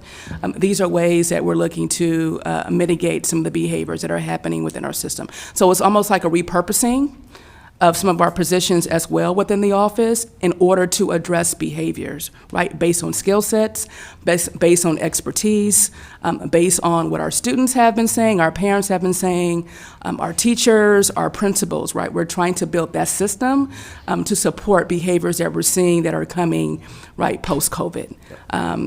With trauma, with mental health, so really diving deeper right into those behaviors and those traumas that are not just focused on just special ed, autistic-like behaviors. There are bigger issues within our system around behaviors that we need to address. Yes. Just to add on, one of the things that we are always challenged by is cost containment in providing the services that we are required to provide and we are committed to provide for students with disabilities. Like we have talked about with other job classes, we need to look at how we can best utilize the skill set of the professional to match the need. And that does not happen inside of one job class. So Dr. Simon, Ms. Wesley, and the team in special education have done a really thorough job of looking at how many assessments are being completed within different types of job classes, and how can we divide not just the work, but using the expertise of other professionals, how can we make sure that we're matching the need to the professional and their ability to do that work? But we would be remiss if we did not say that cost containment is always a factor when we are looking at how we support special education, because the needs are so beyond the amount of funding that we receive. Thank you, Dr. Brown. And so my last point here for discussion is precisely because of the last point that you shared, Dr. Brown. I personally feel that I would like to engage in that conversation further, not taking away all the work that's been done to make this very difficult and strategic decision, but I want to be able to be responsive to caregivers and parents to make sure that I'm understanding all the, not to decide on what you should do, but to make sure that I'm understanding how we're going to mitigate that. You just don't replace expertise, right? You don't replace skill sets that, as you've so eloquently pointed, Dr. Brown, we're always in need of more and better. So this is why I had the question about, for me, the item that we're discussing right now, Wayne, I'm not voting for or against anything other than the very specific positions that we have here. So I don't know how we either table that part of it for further information and discussion without me, voting for or against everything else that's in that item. Yeah, at this point, if you want to make a motion to approve and take out the items that you don't want to vote on, you can make that motion. And then the board or a board member can make a motion to approve it completely. But if you're asking me about making that motion, that's how you would do it. Okay. You would just take out those items. Just wanted to, I don't want to jump before checking in with you, but I'll allow for further discussion before deciding whether to do that or not. I have a question. Earlier in this discussion, it was said this is part of a bigger plan that we're doing, And I think it would be helpful to know what the bigger plan is, because that would help clarify, I think, some of the underlying questions, if somebody can address that. So, Madam Chair, that's precisely my Yes. rationale for if we can get, and Dr. Simon, all respect and credit to you. You've shared at times that we're reimagining SPED. We've, in previous meetings, approved certain positions based on your recommendations. I think it behooves us to just be reminded of your thinking, your imagining, and how we take this into account in the spirit of trying to achieve what Dr. Brown just shared. I appreciate the discussion. I think that's very healthy for us to understand exactly what we're voting on, so I appreciate that. But there is a motion on the floor. I'll pull that motion, make a new motion to vote on all the other aspects of this item, except for those positions that are being considered for abolishment and or reduction. May I speak, Madam President? Well, let's get a second on the motion so we can get to the discussion part. Oh, And I'll good idea. second that. All right. Thank you. There's something that hasn't been clearly said, and I just want to make sure that it's understood, is that part of what we're doing in bringing forward the proposal to abolish these positions is we're seeking to meet the March 15th timeline, which allows us to then move forward in looking at the plan that we're describing and make some decisions that will be finalized before year end. So if there's not action on that item tonight, that presents a challenge in terms of us looking forward to abolish these positions. I just want to make sure that hasn't been clearly said, so I want to make sure that's clearly understood. The other thing that seems important, as Dr. Simon has referenced around the proposal or the plan, Mr. Otto, that you were asking further about, is that in thinking about the behavioral needs that are being experienced in classrooms by students, for students, and in support of families and our staff, we're really looking at who the best professionals are to match those needs. And one of the things that we've looked at is that the behavior intervention supervisors have had a very specific functional look at behavior. We need a wider lens as well. And so we are looking at some reduction of certain job classes, which is in front of you tonight. We're looking at additions in other spaces where we can have behaviorists that also bring forward more general skills and the ability to look at skills through a trauma-informed lens, not just through the lens of a professional that looks at a more applied behavioral analysis type of model. So that's something else that hasn't been clearly said, that without revealing a large plan, which we're not prepared to do this evening, I think sharing that gives you an idea of why we're bringing this forward and what's coming next. Super important to know that, Dr. Brown. Yeah, and I think it's problematic that we're, pushing an item so close to a deadline.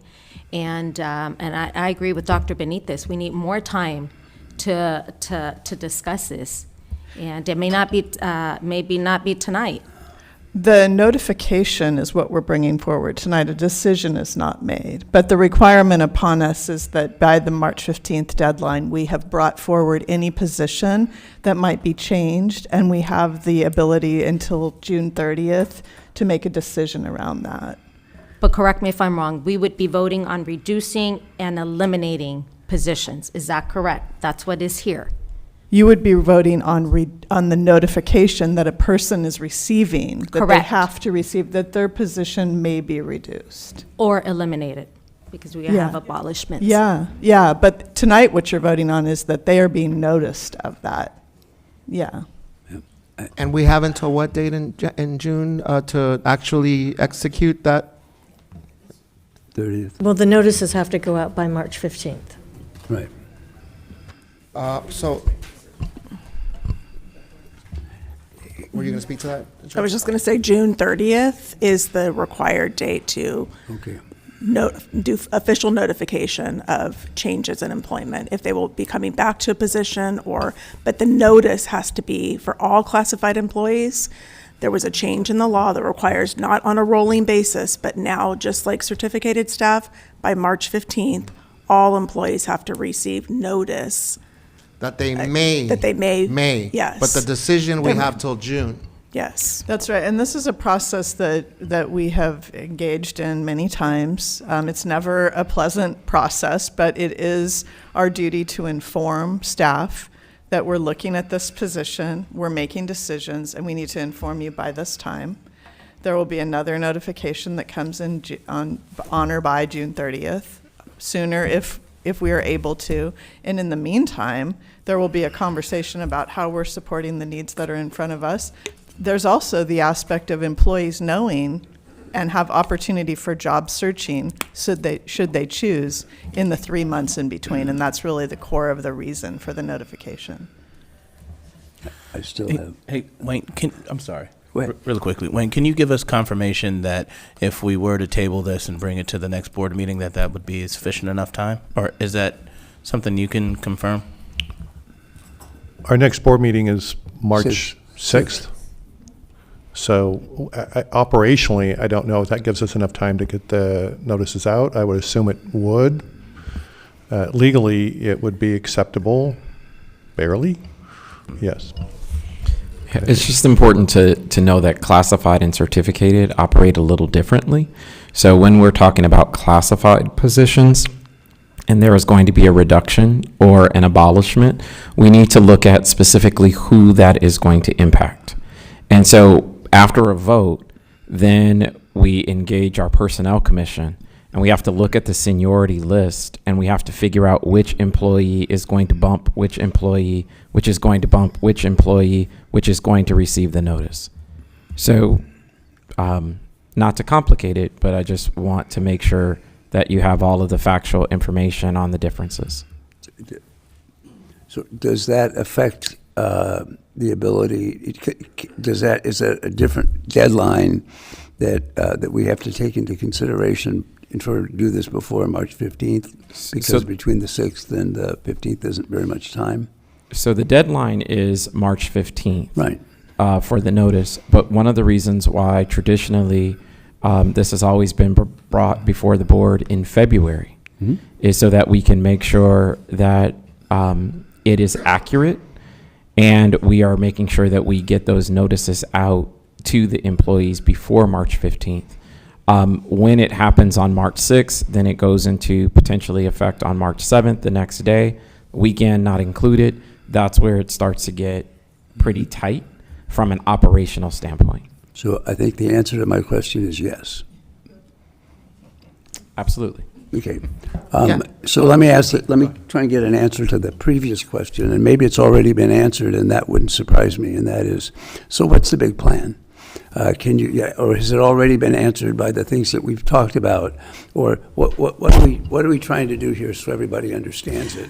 Well, thank you, Board Member Otto. I think Dr. Brown alluded to this during her statement in regards to us really identifying the expertise within staff to ensure that we can mitigate behaviors, not just from an applied behavior analysis standpoint, from an ABA standpoint, which is mostly for our students with autism. So what we're hearing from the field, and Dr. Benitez, Board Member Craighead, I'm sure you heard this from our CAC parents, right? There is more behavior support that's needed outside of that autism, training and expertise, based on trauma and mental health, so on and so forth. So the plan is, to utilize experts who can help us with that from a holistic standpoint, not just in within our special education, division, or with our students with disabilities, but more so also with our general education population, where we're seeing a huge majority of those behaviors happening within our school sites. So it is to mitigate those behavior from a full-out district-wide standpoint. Yeah, but thank you. And again, big picture for me. We have plans to take action on a proposed suspension policy. We had a conversation about a potential discipline policy. All of you have done a amazing job lifting up how important social and emotional well-being is for students. We've made big investments in our FRCs, our wellness centers. We've heard from the educators in the classroom how there's been just an increase in acting out in the classroom. We're operating in this quote-unquote post-COVID environment. And so those are the things that I'm considering here. And again, not to take over or dispute the decision, but just trying to reconcile that we have a disproportionate number of young men of color, socially and emotionally disturbed. All right, so I'm just trying to wrap my head around the moving parts, the need for more funding, and the tremendous advocacy that we're going to have to do at the state and federal level to be able to truly meet the needs. So we're operating here on bare bones. I know that, right? But I did want to differentiate that from Mr. Zaid. I've asked you this question probably multiple times every year that we come to this time of the year, right? And I do want to differentiate. We're not talking about people that are on one-year contracts here. We're not talking about renewals for CDC and Head Start when we get the long list of folks, because many of those folks we bring back, right? We just got to do our due diligence. So those are the things that I'm considering. So thank you. And let me make one other minor point, and that is, I know that this field has evolved very quickly. The trauma-informed focus of this, I know, I represented the Women's Center in litigation over 18 months, and one of the things that we had to deal with was trauma-informed treatment, and it changed several times during that period of time. So I know that it's a moving target. I know that it's only getting better, but at the same time, it takes time to do that. I feel very comfortable with letting these applications go out as long as we have time to make good decisions based on our big plan before the end of June. And I would say our big plan, we look at data, we look at the number of suicide assessments, we look at our suspension rates, we look at so many aspects. We look at our restorative justice work and see how that's working within our systems, how people are collaborating and working alongside each other to build systems like multi-tiered systems of support from a tier 1, tier 2, tier 3. So I do want to tell this board, right, what we bring before you is not lost on us, it's not taken lightly. We have looked at our data in order to make an educated and informed decision about ways we need to reduce and other areas that we may need to elevate, right, based on the behaviors that we discussed that don't just pertain to our students with disabilities, but we're looking at our entire system and how our entire system is being impacted. I also want to go back to something you said about funding, Dr. Benitez. When we look at federal funding, we've been promised 40% for special education for 50 years. I think that we're still, I'm looking at my business folks, Mrs. Arcus, we have only been funded at 8%, right? So when we look at the constant increases in cost for special education, when we look at, whether it's agencies or just assessments, so on and so forth, right, we're always just kind of hitting this wall, but also trying to ensure that our students have the best support and systems and teachers and so on and so forth within our system. That's a hard thing to do at some points of times. At many times, it's a very delicate balance. But please know that we always place students at that top. Our students are a North Star for us to make the best decisions and informed decisions to support them and their families. Yeah, but this vote, we would be eliminating special education positions, custodians, office assistants, rec aides. So there are a handful of positions that we would be reducing hours or eliminating. Well, I think it's the possibility that these positions could be eliminated. The vote tonight doesn't mean that they absolutely will be eliminated, it's that they may be eliminated. So we've authorized it. Which would mean you wouldn't necessarily have to come back to report to us if and when a decision had been made about these specific decisions?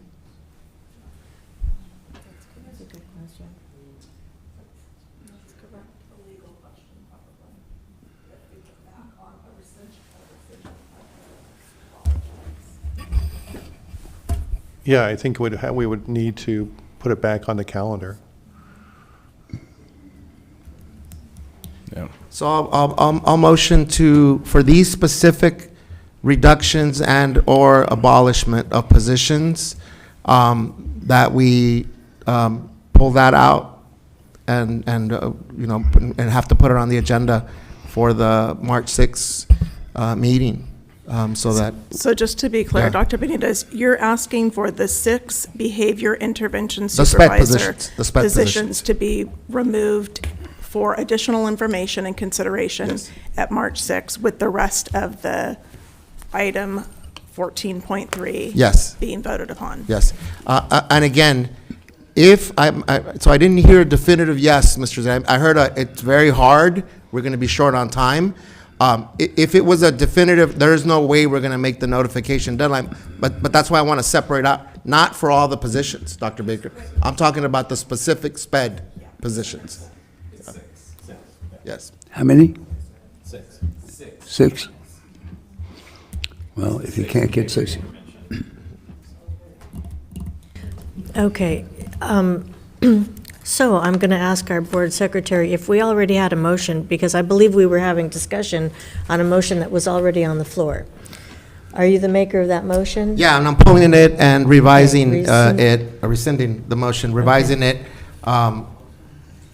as a separate action for those 6 positions that we're referring to here. Who seconded it? Who seconded it? Okay. Yes, the motion has been seconded. Okay, so the motion is to approve 14.3 without the 6 special ed Correct. reductions. Correct. Right. That's the motion. Correct. And those specifically are the behavior intervention specialists. Okay. But Okay. the previous motion, which was rescinded, had that been seconded? Yes. Who That's- seconded it?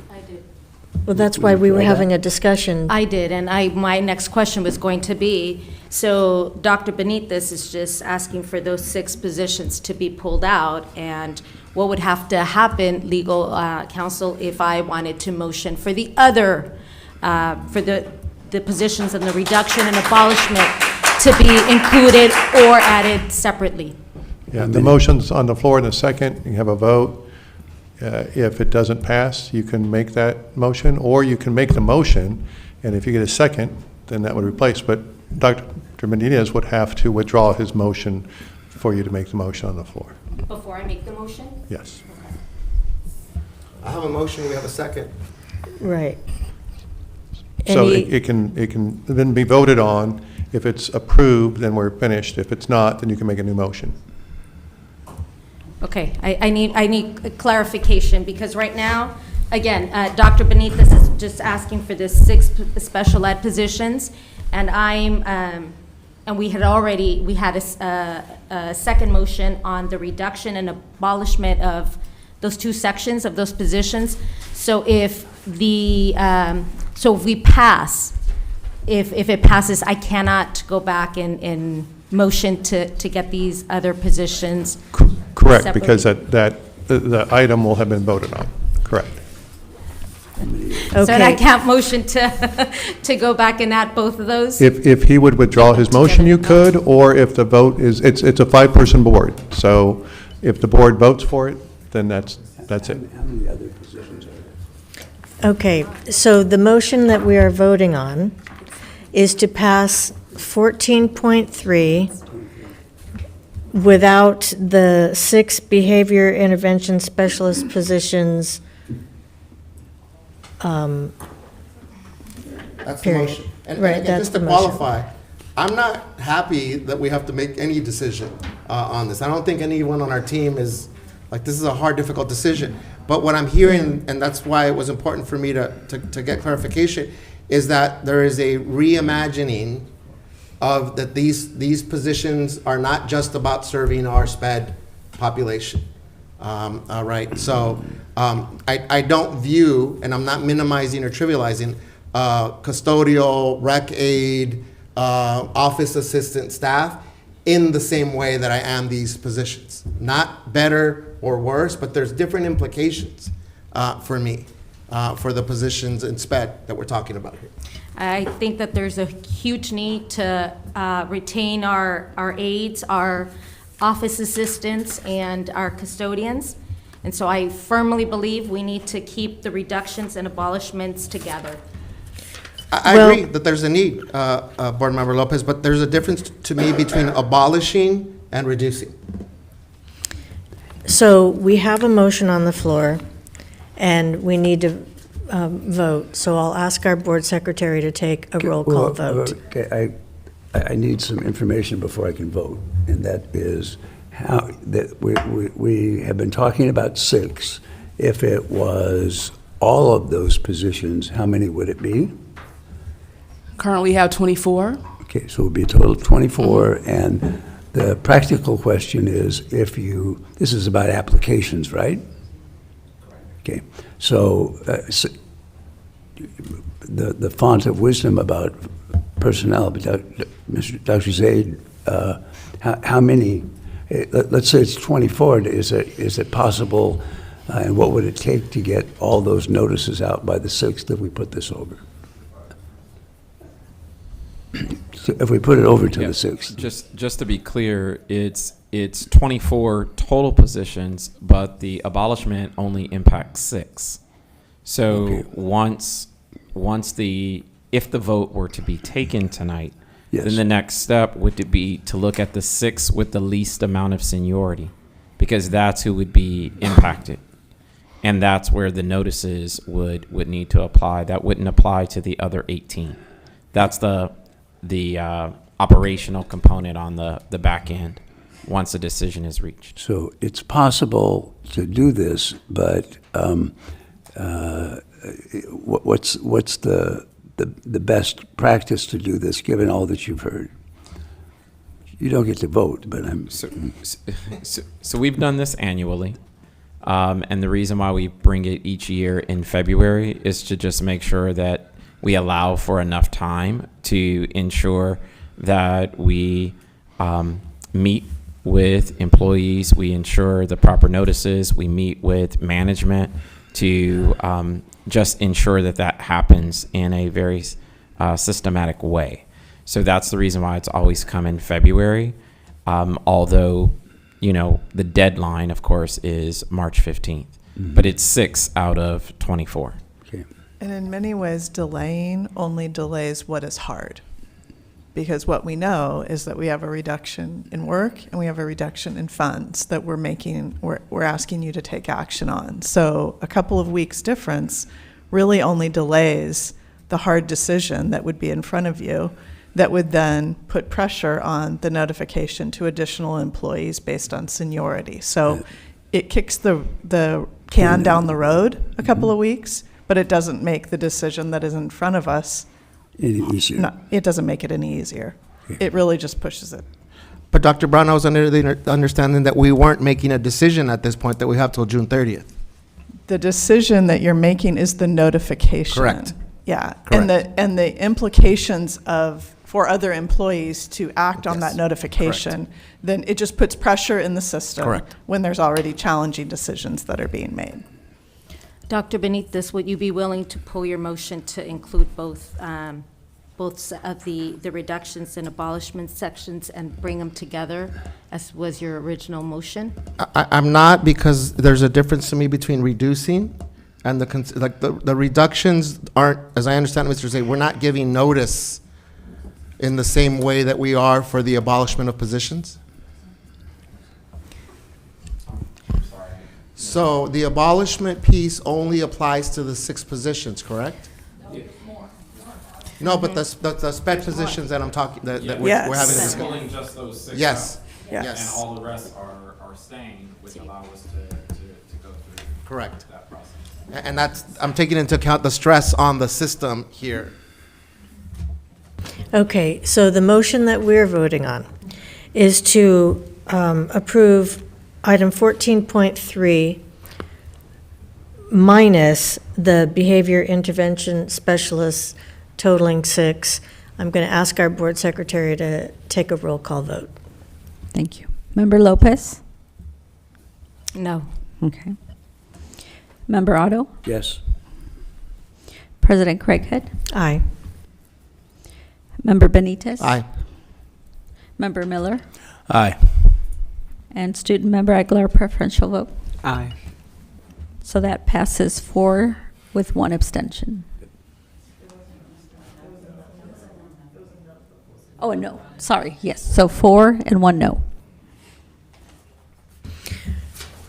Okay, so I know this is a little out of order, but is it okay if I give a comment to Sure. my decision? Are you elected? Yes, you can.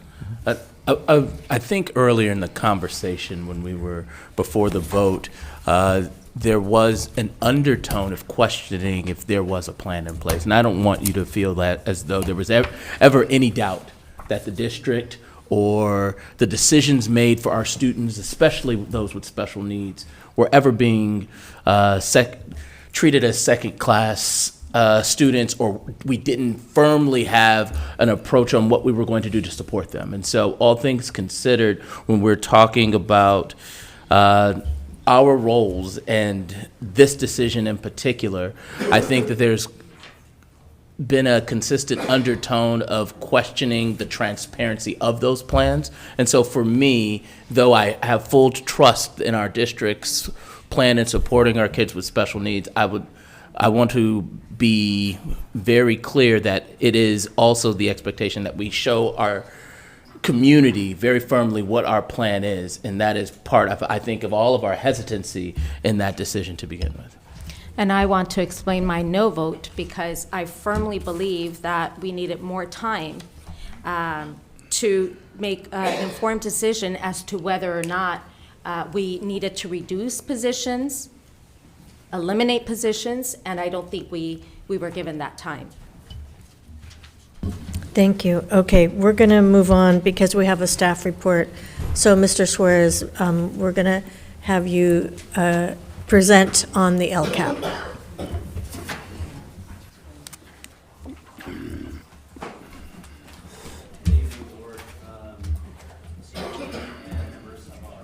Audience tonight. Actually, I am not going to kick it off, President Craighead. I'm going to ask my colleague, the brilliant Renee Arcus, to start us off, and then we will hand it off into three different people. So, thank you.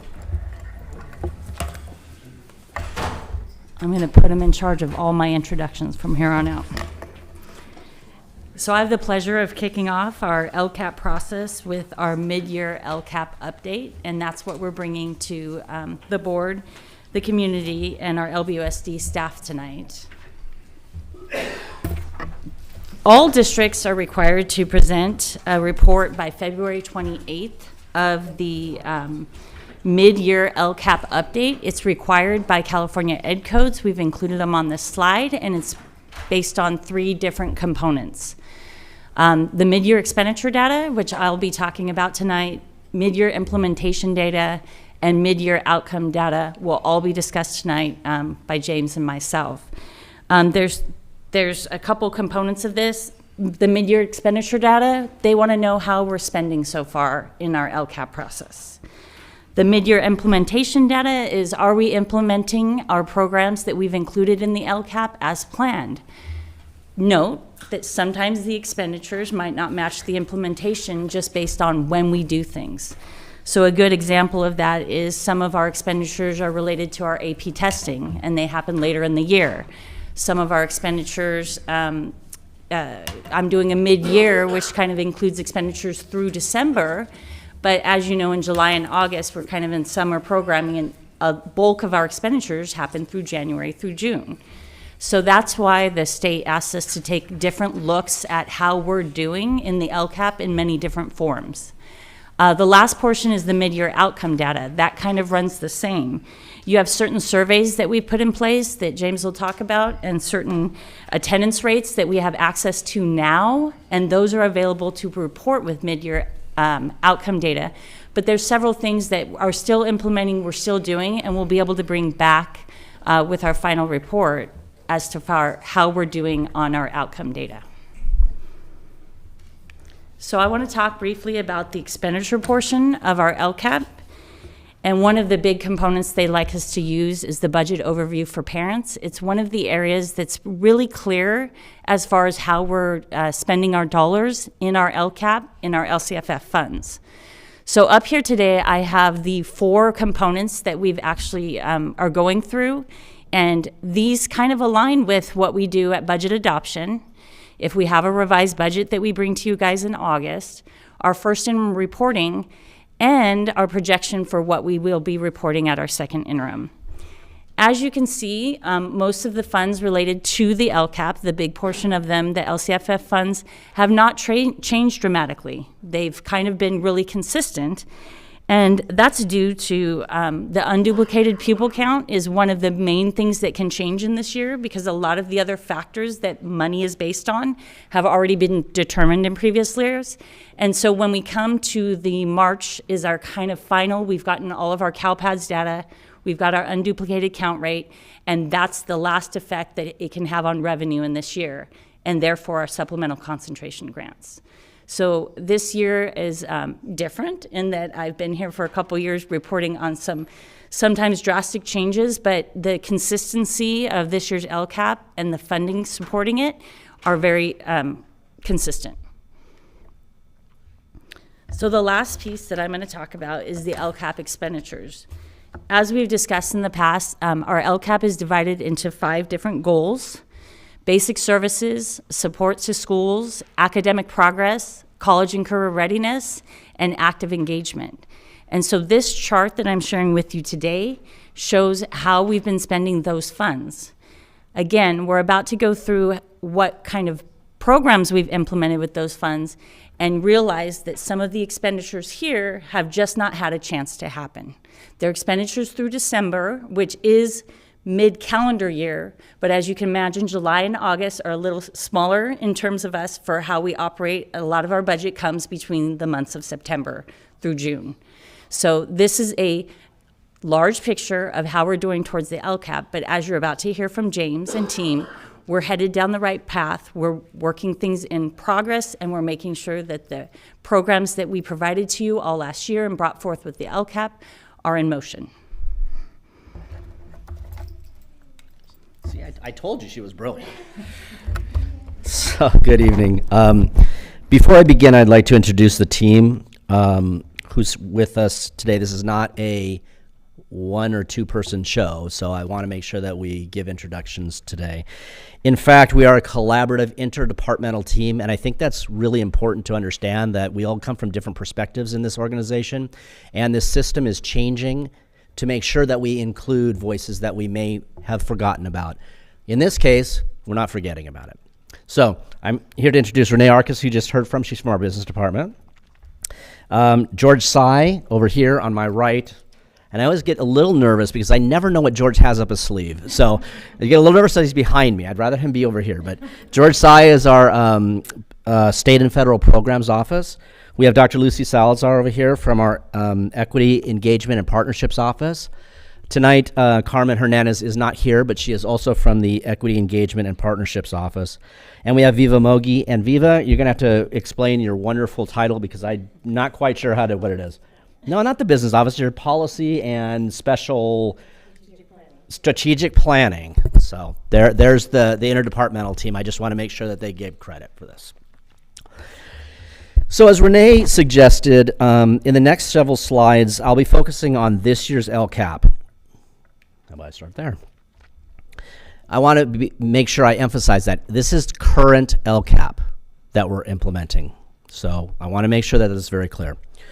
We're going to take a closer look at each action to focus on the status of their mid-year expenditures and implementation.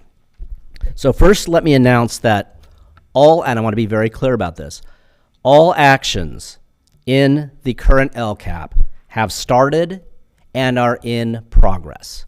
That's important to know. So everything that we planned and everything that you approved last June has started and is in progress. So that's good news. So when you see these slides, you're going to see a lot of in progress, and that's because we are doing the work that you asked us to do. These next few slides will show the expenses incurred from July 2023 through December 2023, and it's denoted in millions of dollars. The use of the chart, as you see in this slide, is going to anchor the upcoming slides. Starting from the left column, all 5 goals of the current LCAP will be featured. The mid-year implementation for each action will be stated. As mentioned, all actions in the current LCAP are in progress. That said, you will notice 3 actions that are progressing, but we are leveraging another funding source to provide the same program that you approved. We will share these 3 in the upcoming slides. The next column is actions, which list all of the actions or programs and services that are in the current LCAP. And in the final column, you will see the corresponding amount of expenses for each action through December. So let's begin. I don't know why I'm aiming there. I know it's not there, but. So let's start with goals 1 and 2, basic services and supportive schools. Goal 1 has a budget of $106 million, and Goal 2 has a budget of $10.8 million. As you can see, all actions are in progress. I'm going to be repeating that. And the final column lists the amount spent for each of these actions. So please notice, action 1.2 has an asterisk with a small amount of expenses associated. Same with action 2.2. For both of these actions, we are leveraging other funds to provide the program that was originally envisioned in our LCAP. More specifically, action 1.2, technology, we are using expiring COVID relief funds to fulfill this action. For action 2.2, community services, we are using ELOP funding to provide for some site recreation aids.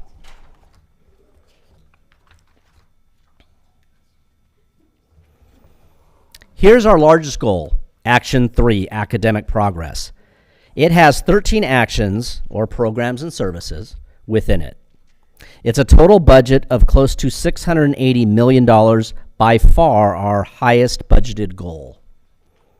So far, we have spent $231 million in this goal. As we look at that budget for expenses, please note that we have 6 months of expenses upcoming, and some of the actions you see may look low, but we are expecting to be on or just below, or just under budget for this goal. Action 3.12 has no expenses related to it. Here is my final example of utilization of other funds to fulfill this service. More specifically, tutoring is being budgeted through expiring COVID relief funds.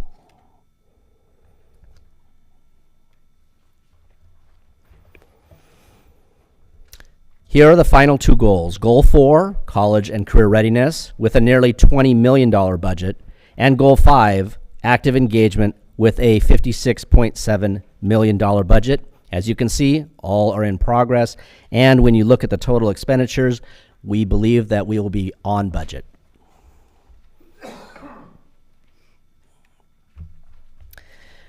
Now let's transition to the metrics. The next few slides list the metrics from the current LCAP. Please be reminded that some data are not available at the mid-year for this school year, so they will not be reported tonight. For example, we have several metrics that are summative in nature, like graduation rate. We don't have graduation rate right now because we're waiting for graduation to happen. You will see the metrics that have no mid-year data listed on an upcoming slide, so stay tuned for that. But for the next 4 slides, we will focus on the data points that we do have at this point of the year. This current slide is the available data points for Goal 1. Measure 1.2 measures the requirement for all students having instructional materials, which you, the board, certified on October 18th. Measure 1.3 shares that 98% of schools were found to be in good or exemplary repair, according to the Facility Inspections Report, as audited by an independent firm this summer and fall.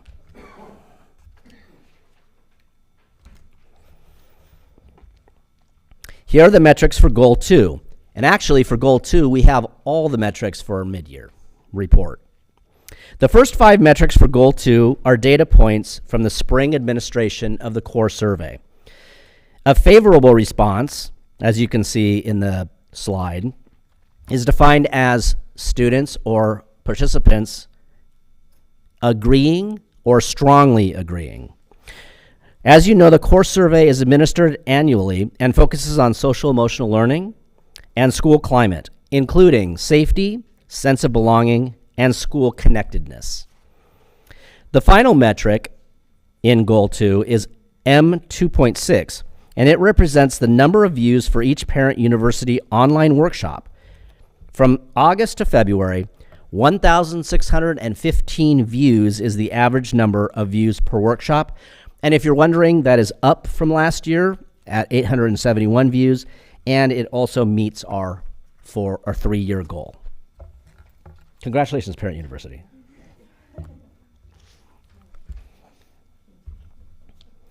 Here are the metrics for Goals 3 and 4. I'd like to highlight both of Goal 4's metrics. M4.8 shows that almost 73% of LBUSD graduates of 2023 enrolled in a 2- or 4-year college, which is up from 2022 and met the 3-year LCAP goal. M4.9 shows that almost 58% of current juniors and seniors are currently enrolled in at least one AP course, which also met our 3-year goal. Finally, here is the last goal, Goal 5. This is current data as of last month. Looking at M5.3, chronic absenteeism rate, 23% mid-year data does not look great. However, I'm here to report that last year's data showed 37.2%. So we have to keep this in mind as we're looking at this data. This is data from January. As promised, here are the coming soon metrics. So this is a list of the metrics that are in the LCAP that we do not have current mid-year data for. Most of these metrics, you will notice, are spring administration. So I'm going to be transitioning from here, but I want to highlight that the current LCAP is in its final year of a 3-year implementation cycle. To this, we have reported the mid-year progress as you've seen. But now let's look ahead as we plan for the new 3-year LCAP in the coming months. This new LCAP will be in a similar format as approved by the state. But LBUSD anticipates entering into new goals and new metrics that are more closely aligned to the board and superintendent's goals. Also, as we think about programs and services in a holistic view, we must remember that continuity is important, as well as looking at expiring funds and what effective services those expiring funds have been provided these past few years with our expiring funds.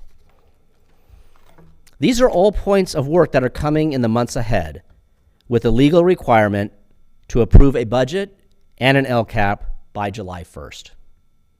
With that, let me transition to looking ahead to the 2024-25 LCAP by asking Dr. Lucy Salazar to introduce an important engagement opportunity at lbschools.net/LCAP. It's been a while, and It's been a while. You're out of practice. And we don't have any little neon letters or anything, so. No, we're all out of practice. No visual cues. I think what we want to say is we're back. So thank you, Jim, and good evening to everyone. I know you've been excited and eagerly waiting our presentation this evening. And we are eagerly ready to share and want to be here with you as well. So Jim was so kind and stated that this is the end of the 3 years for the current LCAP. And as we look ahead for 2024, for the Local Control and Accountability Plan, also known as the LCAP, we want to share with you what it is that we are intending to do as we launch the new season for the budget. It's beginning now, and we're here to share both for our internal, that we have some in our audience, and also our external community that is watching us this evening, how it is that they will be able to provide input, but also where it is that they're going to be able to find information after this evening. And as you see on this slide, and as Jim mentioned, it will be on our webpage, lbschools.net/LCAP. We want to take this time to thank our community who's been engaging with us this evening on some difficult situations, but we also want to thank our team who Jim mentioned, and we look forward to hearing from our continued engagement from our community internally and externally. So we encourage you to, after this evening, encourage others within your circles, but also to those that are here present and those that are watching us this evening, to continue to encourage others to share their voice, share their thoughts, share their thinking, so that we can do better when we know better. So this is a call to action to get involved and to engage with us in the following ways. We will be using our thought exchange, and before I go into the thought exchange a little bit more, I just want to remind everyone of what thought exchange is in the event that they don't recall. It is a survey platform that we've used in the past. It allows us to anonymously share our perspectives and our thoughts. More importantly, it allows you to see the thoughts that others have added and have contributed, and to rate those thoughts so that the more highly rated thoughts surface to the top. With that said, it's familiar to many, but we will be in this new thought exchange that is now live on our webpage. We will be starting to gather feedback for what will become the year one of a 3-year plan known as the LCAP. This thought exchange, however, is going to be different in a few ways than you may have experienced it in the past. It's going to be a 2-tier thought exchange, with tier 1 being a survey, which is a new aspect of the thought exchange, and tier 2 being what we are more familiar with if you've used thought exchange before, which is the exchange of ideas. So let me share a little bit more of how it is and what will be asked in these survey questions, which are, again, the new part of the thought exchange. When you go to the thought exchange, in the first part of the thought exchange, as it says here on this slide, we are asking our community to help us prioritize current programs and services. So when you log on as a user, you're going to go through a survey, a variety of questions that will ask who you are in our district, demographic information, school that you're most closely aligned to, and then it's going to ask you to select up to 3, not 3, up to 3. So if you have less than 3, that's okay. But you're going to be asked to select up to 3 from a list of programs that they wish to help us prioritize and to enhance for the coming school year, so 2024, 2025. So there will be a list when you come on to Thought Exchange, and there's going to be a list of programs that are current in our district. So we're not saying that we're going to do away or get rid of any programs. We just need to hear from our community how it is that we can best use our funds with their input. So how can we enhance and how can we prioritize the current programs and services that we have? So let me give you an example of what some of those might be, because I see some faces and I think that might be helpful. So from the list of programs that you will see will be, for example, Black Student Achievement Initiative, with this brief description of what that is and what it is designed to support and do. English Learner Support will also be a program or services that will be listed.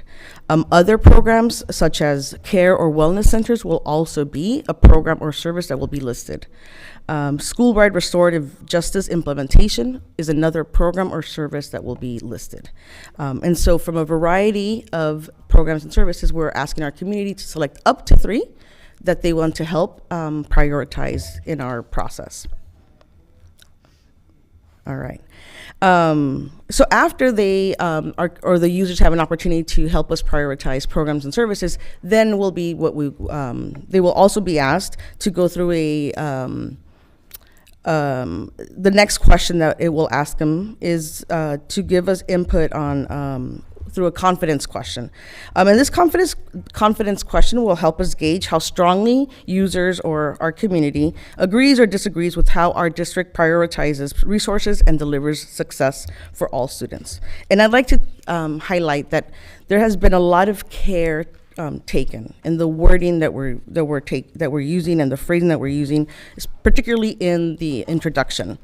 We'd like to, to say this because I think it's important, and we'd like to acknowledge Dr. Baker's input in this because in discussions it was highlighted that we need to make sure that our greater community finds that there's not a lot of educationese in our introduction, that it's also relatable to our monolingual communities, particularly as it might need to be translated because thought exchange allows for translation within the system, but also make sure that everyone in our community finds the wording and phrasing relatable to them, and so that there aren't any complexities within the thought exchange introduction. So like I mentioned, after they help us prioritize programs and go through a confidence question, there will be the more well-known or the idea exchange aspect of the thought exchange, which is what we call in Tier 2. And so what we're asking our community to give us feedback on is the question that's on the slide. So what else is important to know or consider as we plan to allocate resources and budgets for the next school year?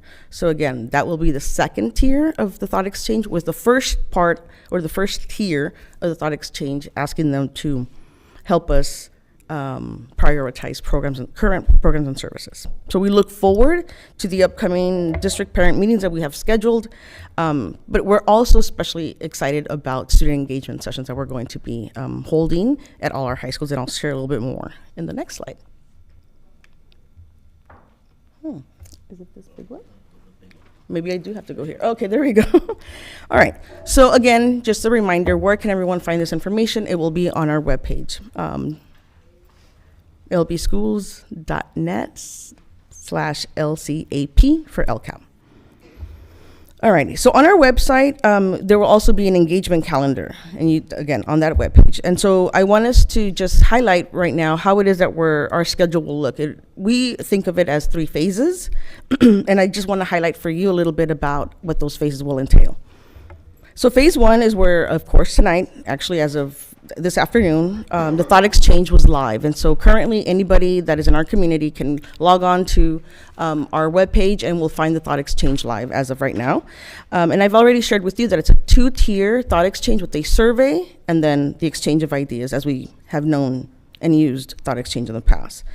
And while our high schools will have face-to-face engagement opportunities with our team, all high schools, we're also asking at our elementary, middle school, and K-8 sites, we're asking for some of our staff, not necessarily the principal, but of course the principal is always included and is made aware. We're asking them to directly engage with parents within their community, understanding that schools are the support hubs for our families. It's where many of us, as a parent myself of LBUSD, it's where I go to get more information around my school site, where my children go. We know that's true as well for many other parents. And so in an effort to meet parents where they're at, we're leveraging our school sites to provide more information around this LCAP process, especially in ways that we are able to support. So for example, we're asking them to, number 1, hey, how about you encourage parents to engage in this thought exchange? That's one of the ways that we're asking. But we're also asking some of our facilitators in middle schools and elementary schools to do parent presentations around this LCAP process. And so we're supporting them with a slide deck that they can personalize for their own school site, so that their community, their school communities can see how it is that LCAP comes alive within their own school sites. So we're really excited about that. It's something that we're trying. So there's all these efforts to engage in different ways that we are attempting this year, and we're really, really excited about that. But of course, I can't help saying and highlighting again that we'll be in engagement sessions with our high schoolers. So look forward to sharing how that is going and updates on that. In phase 2, in April and May, our team will engage with our parent advisory groups as we have in the past, and we'll have an opportunity to share with them some preliminary thought exchange data. Whereas in May, we'll be able to post and make public a draft of the LCAP, where we'll ask our community to provide us feedback on that draft. In phase 3, or what we are calling finalizing the LCAP, we'll have to go through some revisions of the LCAP, but then eventually we have a responsibility and duty to respond to any community feedback that is shared with us through this process. Where we will culminate is with a presentation where we will bring not only the budget but the LCAP for your review and potential approval. All right, so that is our engagement schedule and what it entails. And just at the end of all this, on behalf of my team, our district is really committed to implementing the LCAP to provide the necessary services for our students. As you heard in the mid-year review, all programs and services are in progress. And so we're very excited to be able to share that, as well as be able to share if monies are if some of the expected or anticipated expenditures are not at where they should be, let's say, for mid-year, why that is that way. And so I just want to say thank you to both Jim and to Renee for being able to share that with us. But we acknowledge and we sincerely thank the hard work, the dedication of all LBUSD staff, to our parents who continuously support and show up in the best, in all the ways that they have and continue to do so. But more importantly, the resilience of our students who continue to reach for excellence. So I just want to say thank you for this time and open it to discussion or questions that you may have. I do have a few questions. So is the survey available in Spanish and Khmer? Yes, correct. Perfect. And as well as many other languages. So if I may interrupt you, so when you log on to the Thought Exchange, one of the first things that it'll ask is to select the language. And so they are able from a drop-down select multiple languages that include Spanish and Khmer. And will this information be shared with parents at ELAC, DLAC, Sankofa Parent Village, CAC? Perfect. Yes. So in phase 2, in particular, in April and May, that is the bulk of our engagement efforts. Will be to present to our parent advisory groups. And again, what was the deadline for this? The deadline for which part? Completing the survey. Oh, so March 31st is when the Thought Exchange will potentially, as of now, will close. So it opens today, and we have all the rest of this month and the whole month of March where it will remain open. In those weeks leading up to the quote-unquote March 31st, the closing of Thought Exchange, our team is already scheduled to be in high schools. And we are also working with facilitators at middle schools and facilitators in elementary schools on the slide deck and how they can best present it. And we're making ourselves readily available to come and support them. Okay, and then this question is, maybe you can answer it. I noticed that there was no money spent for tutoring in the mid-year. And so I guess how much was allocated and when will tutoring be available for students? So in the original LCAP, there was only about $2 million allocated for tutoring. However, we've been able to utilize other resources. So we've been doing things on campus for the past 3 years, utilizing our ESSER funds, and have enhanced them greatly. We've been able to provide students with not only access to tutoring contractors, but we've also utilized our staff in many ways to provide before and after school tutoring.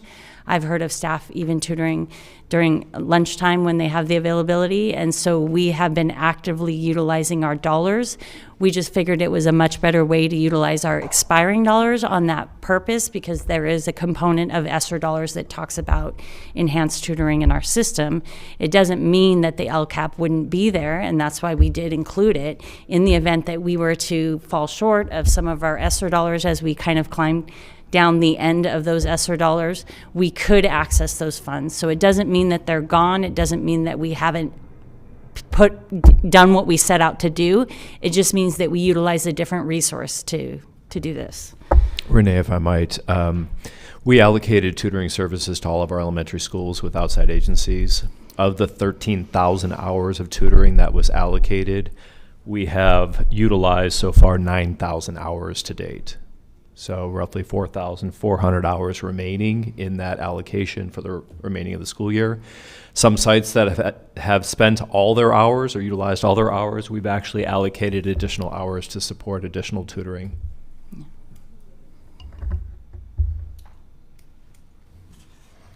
Thank you for the update. Just a couple quick questions for me. I think Mr. Suarez, you went over some of the percentages in the mid-year update. I'm wondering if there's a way to identify which ones were meeting either targets or goals on. You brought up that even though the 23% chronic absenteeism rate isn't where we want to be, it's considerably better than it was last year. So don't have to go one by one, Mr. Suarez. Just how do we know that, as an example, how we're doing on the 60 on M2.4, 62% favorable response on the core survey? What's successful? What's good? What are we trying to get? Sure. Well, to make it simple and plain, the LCAP that is posted has those benchmark. So we can go back to the LCAP that we benchmarked for 3 years and see exactly where those percentages look. Okay. So I'd be hesitant to try and do that all here, Yeah. but that's where you can find exactly that data Perfect. for each one of these. Perfect. Okay. Thank you. You're That's welcome. it. Thank you. Do we have any other questions or? Okay, well, thank you very much. I know there's a lot of work that goes into the LCAP process, and we thank you for that. www.lbschools.net/LCAP. Great, you got the last word in. So next on the agenda, new business, but we have none, and then report of board members. So we will start with our student board member, Axel. Good evening, everyone. As we head towards the end of our meeting, I would like to share some exciting news. First off, Malachi and Stephanie from Browning High School shared their experience about dual enrollment at the opening of a statewide conference in Long Beach. Adonaya Paul from Sato is the first African-American Long Beach Unified female student to be admitted into Caltech. Congratulations, we are all rooting for your success. I would also like to congratulate students from medical pathways across the district for successfully passing their certified nursing assistant state board exam and beginning their healthcare careers. On to some exciting news regarding sports. One of our Lakewood girls wrestlers, Ashley Wafer, is heading to state championship in Bakersfield. Polly and Milliken will also be represented at the state championship, so congratulations to them. On Saturday, Polly's boys basketball will be versus Marina at Edison High School at 3 p.m. Lakewood girls basketball versus Louisville will be at Colony High School at noon. Lastly, Lakewood boys soccer will be against Ediswanda at LBCC at 3:30 p.m. Thank you. Thank you, Axel. Mr. Miller? Yes, so I'll be brief. I know I didn't get to thank her while she was here, but I wanted to thank America for giving a quick briefing on the great things that are happening at Cabrillo. You know, when they use that moniker, Success on the West, man, let me tell you, they are doing such a good job at Cabrillo in regards to athletics, in regards to academics, and the things happening at CalJ. I mean, I did a tour with Dr. Baker, when was this? Maybe about 2 months ago or so. And I've just been so impressed. And I'll call it an Ericism in the sense that I have always been a glass half full guy, where I want to continue to highlight the good things and the great things that are happening in West Long Beach and especially at our campuses. And I'm not going to pretend as though there aren't difficult times happening on the West as well, right? Where we know that there's instances of violence. We know that there are some of our students are really struggling, but there's also some really great things going on at Cabrillo. And I've just been so proud of Principal Knock, and all of the counselors and teachers there for all of the great work. One of the highlights that they brought up earlier today was in regards to their men's basketball team. And the coach there, Coach Spencer, is a longtime friend of mine. He was a young man who was actually in one of my mentoring programs some 10 plus years ago. And I was just so proud to see not only the man that he's become, but also the men that he's helping create. Right. And so those are the things that just when I think about like that culture that is being set at Cabrillo and on the west side of Long Beach, I'm just so proud of them. And so I wanted to make sure as we talk about all of the great things that's happening in our district that I give a special highlight to Cabrillo and the students there and the principal there, because I've just been very, very impressed with all the great work that's been happening over there over the past few months. Some of the other highlights that I wanted to bring up were centered around Black History Month. One of the things that I shared with Jill in our one-on-one is just my appreciation of all of the heightened level of emphasis as a district that we've taken around uplifting Black culture during this time of year. I brought it up in my board member report last, 2 weeks ago, in regards to some of my, what I think should be some of the district's emphasis around supporting Black student achievement. All things considered, as quickly as I say that, one of the organizations that I mentioned was actually going to be in contract with the district as a mentoring program and Project Optimism. So congratulations. My man-ish. But all things considered, there are a number of really great Black history programs that are going to be going on in my district. We have the event at Washington Middle School, which is going to be tomorrow at 3 p.m. Though it's not in my district, I was asked to attend. Herrera is hosting a Black History event on this Friday. Yep. And so I was invited to be in attendance there. So I'm looking to hang out with you. Yep. I'm looking to hang out with some of your folks. And then one of the once again, really cool events that we've hosted for the 4th annual is going to be the Black History Celebration district-wide over at Long Beach Jordan, and that's this Saturday at 3 p.m. 2 p.m. When you stated the time, it made me think of the conflict between the Poly game. I'm like, God dog it.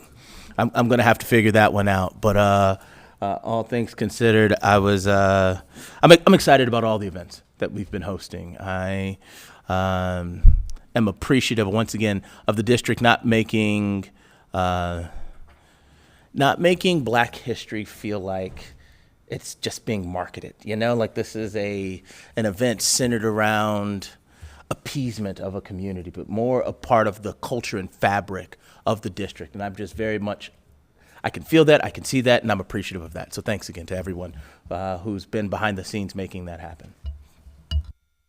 Dr. Benitez. Yeah, with the goal of every month feeling like it's Black History Month, right, Mr. Miller? So I just want to thank the team for all the presentations that we received yesterday at our board workshop. I would encourage any of our community members to check out the video from yesterday. Gives a good sense of big picture where our district is going.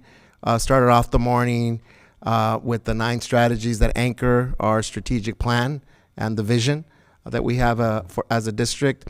Then we worked our way into our first official report out from our data monitoring calendar. So we looked at the initial data for board goals 1 and 2.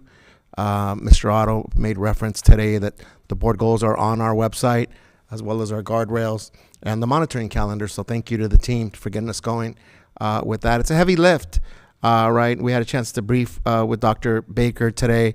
Overall, I echo Mr. Miller and the good stuff that's going on, but also being mindful that there's a lot of other stuff that we just don't get to talk about. And so thank you to the team. And then we finished up the day anchored in equity with the beginnings of a equitable grading policy that we're going to be asked to consider. So super important work, super impactful work. And so I won't say much more about that other than it is really good opportunity if you wanted to, if you haven't checked out our board meetings, if you wanted to share a link, yesterday would be a good meeting for you to check out and get a sense of where our district's going, where our district's been, and what our priorities are. So thank you to all the presenters and to the team and to my colleagues for engaging in yesterday's and today's conversations. Thank you, Mr. Otto. Thanks. Yeah, I wanted to mention Black History Month as well, and call everybody's attention to something that isn't district related, but is something that I'm involved in, and that is at the Aquarium of the Pacific. The Aquarium of the Pacific 4 years ago decided to start an African American Scholars Program, and we have been giving monies to up to 10 African American students each year, $10,000 each, to pursue careers in marine sciences. Now, the reason for this was because there seemed to be very, very few African Americans in marine sciences. And we noticed this, we talked about it, and at the Aquarium Board retreat several weeks ago, we had 3 of the scholars come and present to us, and I can't tell you how powerful it was.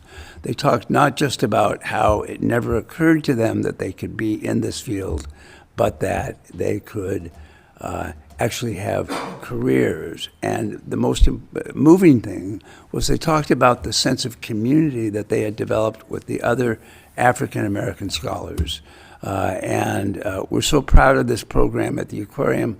We had to do a little tweaking because when the Supreme Court decision came down about you can't call out ethnic groups and whatnot, was what are we going to do? And we've managed to come up with a way that allows us to continue doing exactly what we're doing. And I met these scholars. There was a dinner afterwards, and I talked to them. And we had actually hoped that one might be able to come down and talk to board members or here at the district, but the closest one at this point was in University of California, Santa Barbara. By the way, a number of these students are Long Beach Unified graduates, Cal State University graduates, and they're very high on Long Beach, and so they're great ambassadors for moving forward. I also wanted to celebrate the board workshop yesterday, in particular the strategic plan, which seems to be moving along really, really well. I think I've mentioned before, I've been involved in strategic planning processes before, but not like this. And the year-long process of getting the graduate, the adult, and the system portraits was well worth it. I think it's involved. It's got people continually involved, and what we're doing is planning not just to plan, but to plan for the people that will be doing this in the future. And so that was very inspirational yesterday. And I must say, it didn't occur to me until tonight. I looked over the materials for the meeting tonight, but it is local control funding formula time. And I didn't know it until he said the first time, but that James was going to be giving us that address ad nauseum. I don't mean ad nauseum. For where we can get this information. And I know that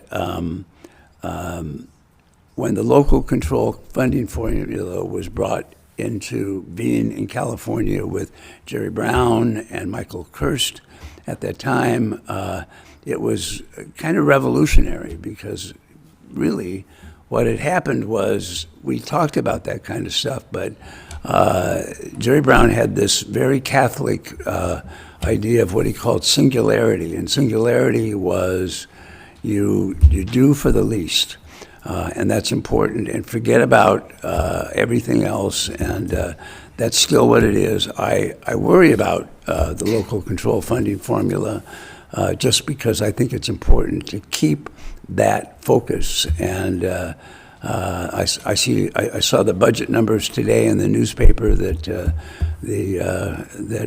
maybe there's a bigger deficit than we thought.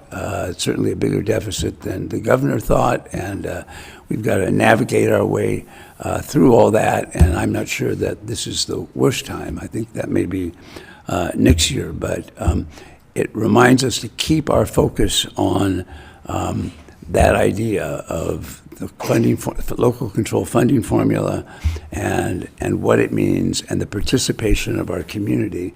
It so emphasizes the voice that we need to give and we have been giving to our community. So I was unable to attend the program at Jordan High School a couple of weeks ago, but Dr. Baker had told me about this book, Punished for Dreaming, and I got it and read it, and it's a very, very powerful book.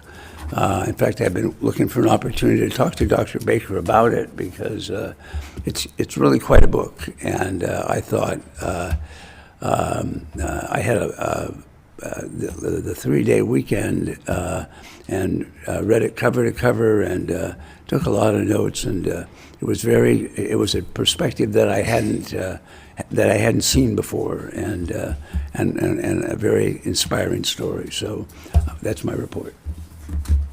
Thank you. Ms. Lopez? Thank you. Yes, so as we know, elementary and middle school students are completing the School of Choice application. And this is a very exciting time, but a very stressful time for students because they don't know if they're getting accepted into the school, the program, or the pathway of their choice. I did attend a few site nights this year. And I have to say they were all very well organized and attended.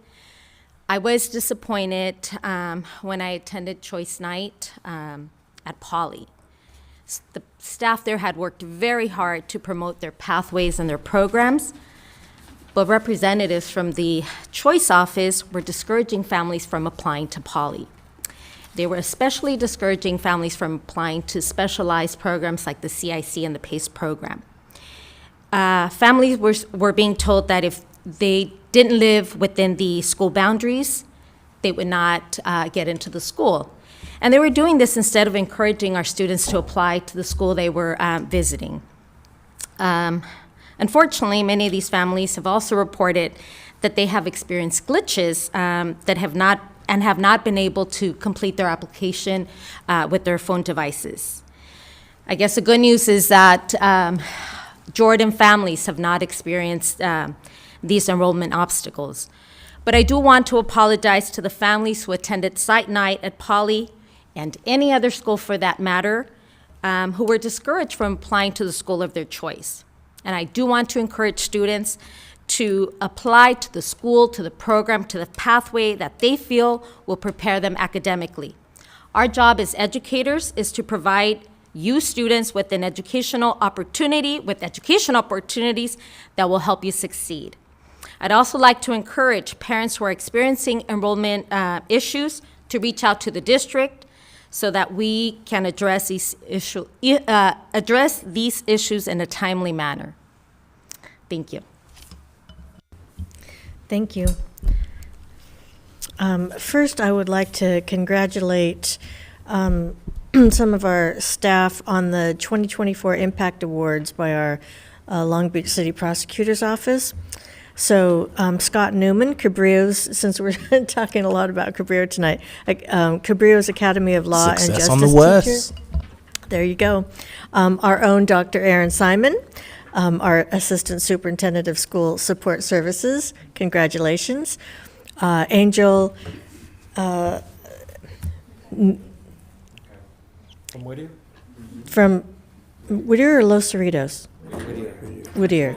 Okay, I have some not exactly accurate information, but congratulations. And Dr. Lashandra Prilo. our program administrator of safe and supportive schools.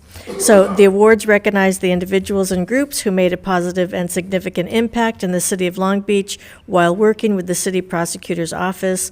And a quote by Doug Halbert, our city prosecutor: "These people set the standard, and Long Beach is a better, safer place because of them." So I think that's wonderful. The LA County Office of Education sponsored an academic decathlon, and our Lakewood High School students placed first for most improved score. So congratulations, and congratulations to the academic decathlon advisor, Ms. Magana. And they also received the top scoring team's super quiz, third place, Division III.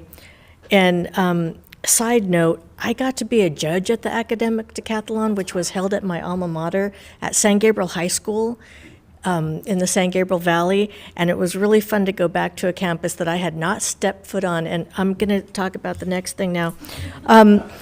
So we had our symphony concerts for young people last week. All of our 4th and 5th graders, and the symphony featured our LBUSD All District High School Choir. They were fabulous, as always. I want to thank Renee Bhatia, Christine Whip, and there was also a special appearance by Mr. Petrie, who retired a couple years ago, but we don't let him go far. It was a very exciting event. They did music from a lot of different areas where the kids are familiar. They did some Star Wars music. It was the first piece that they played, and they had a couple of actors dressed as Star Wars characters, and when they brought out the lightsabers, the crowd went wild.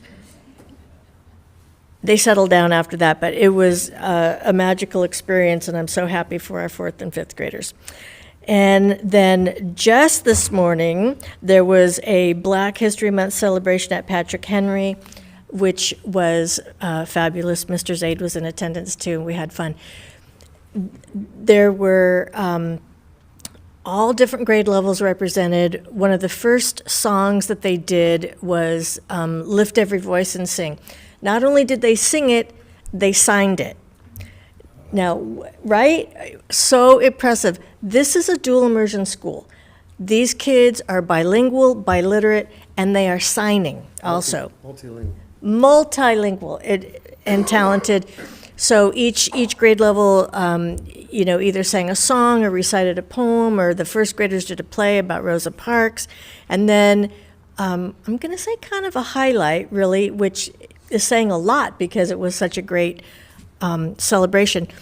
There was a step group, step dancers, and this was a group of dancers across all grade levels, with the littlest one being a TK guy. I don't know if you could picture this. You've got to picture this. His little boots, his beret. I'll tell you, it was great. So congratulations to everybody. As I was walking out, I spoke with the choreographer. Turns out they just started and only had, you're not going to believe this, 4 rehearsals for that dance group. Only 4.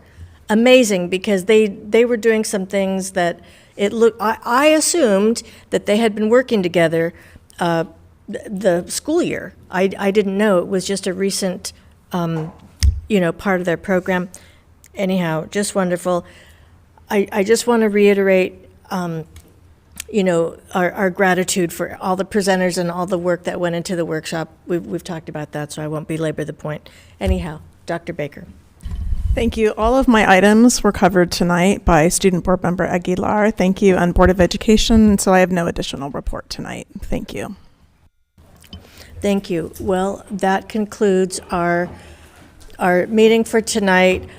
Our next regularly scheduled meeting is March 6th. So without any opposition, we will adjourn the meeting. Thank you.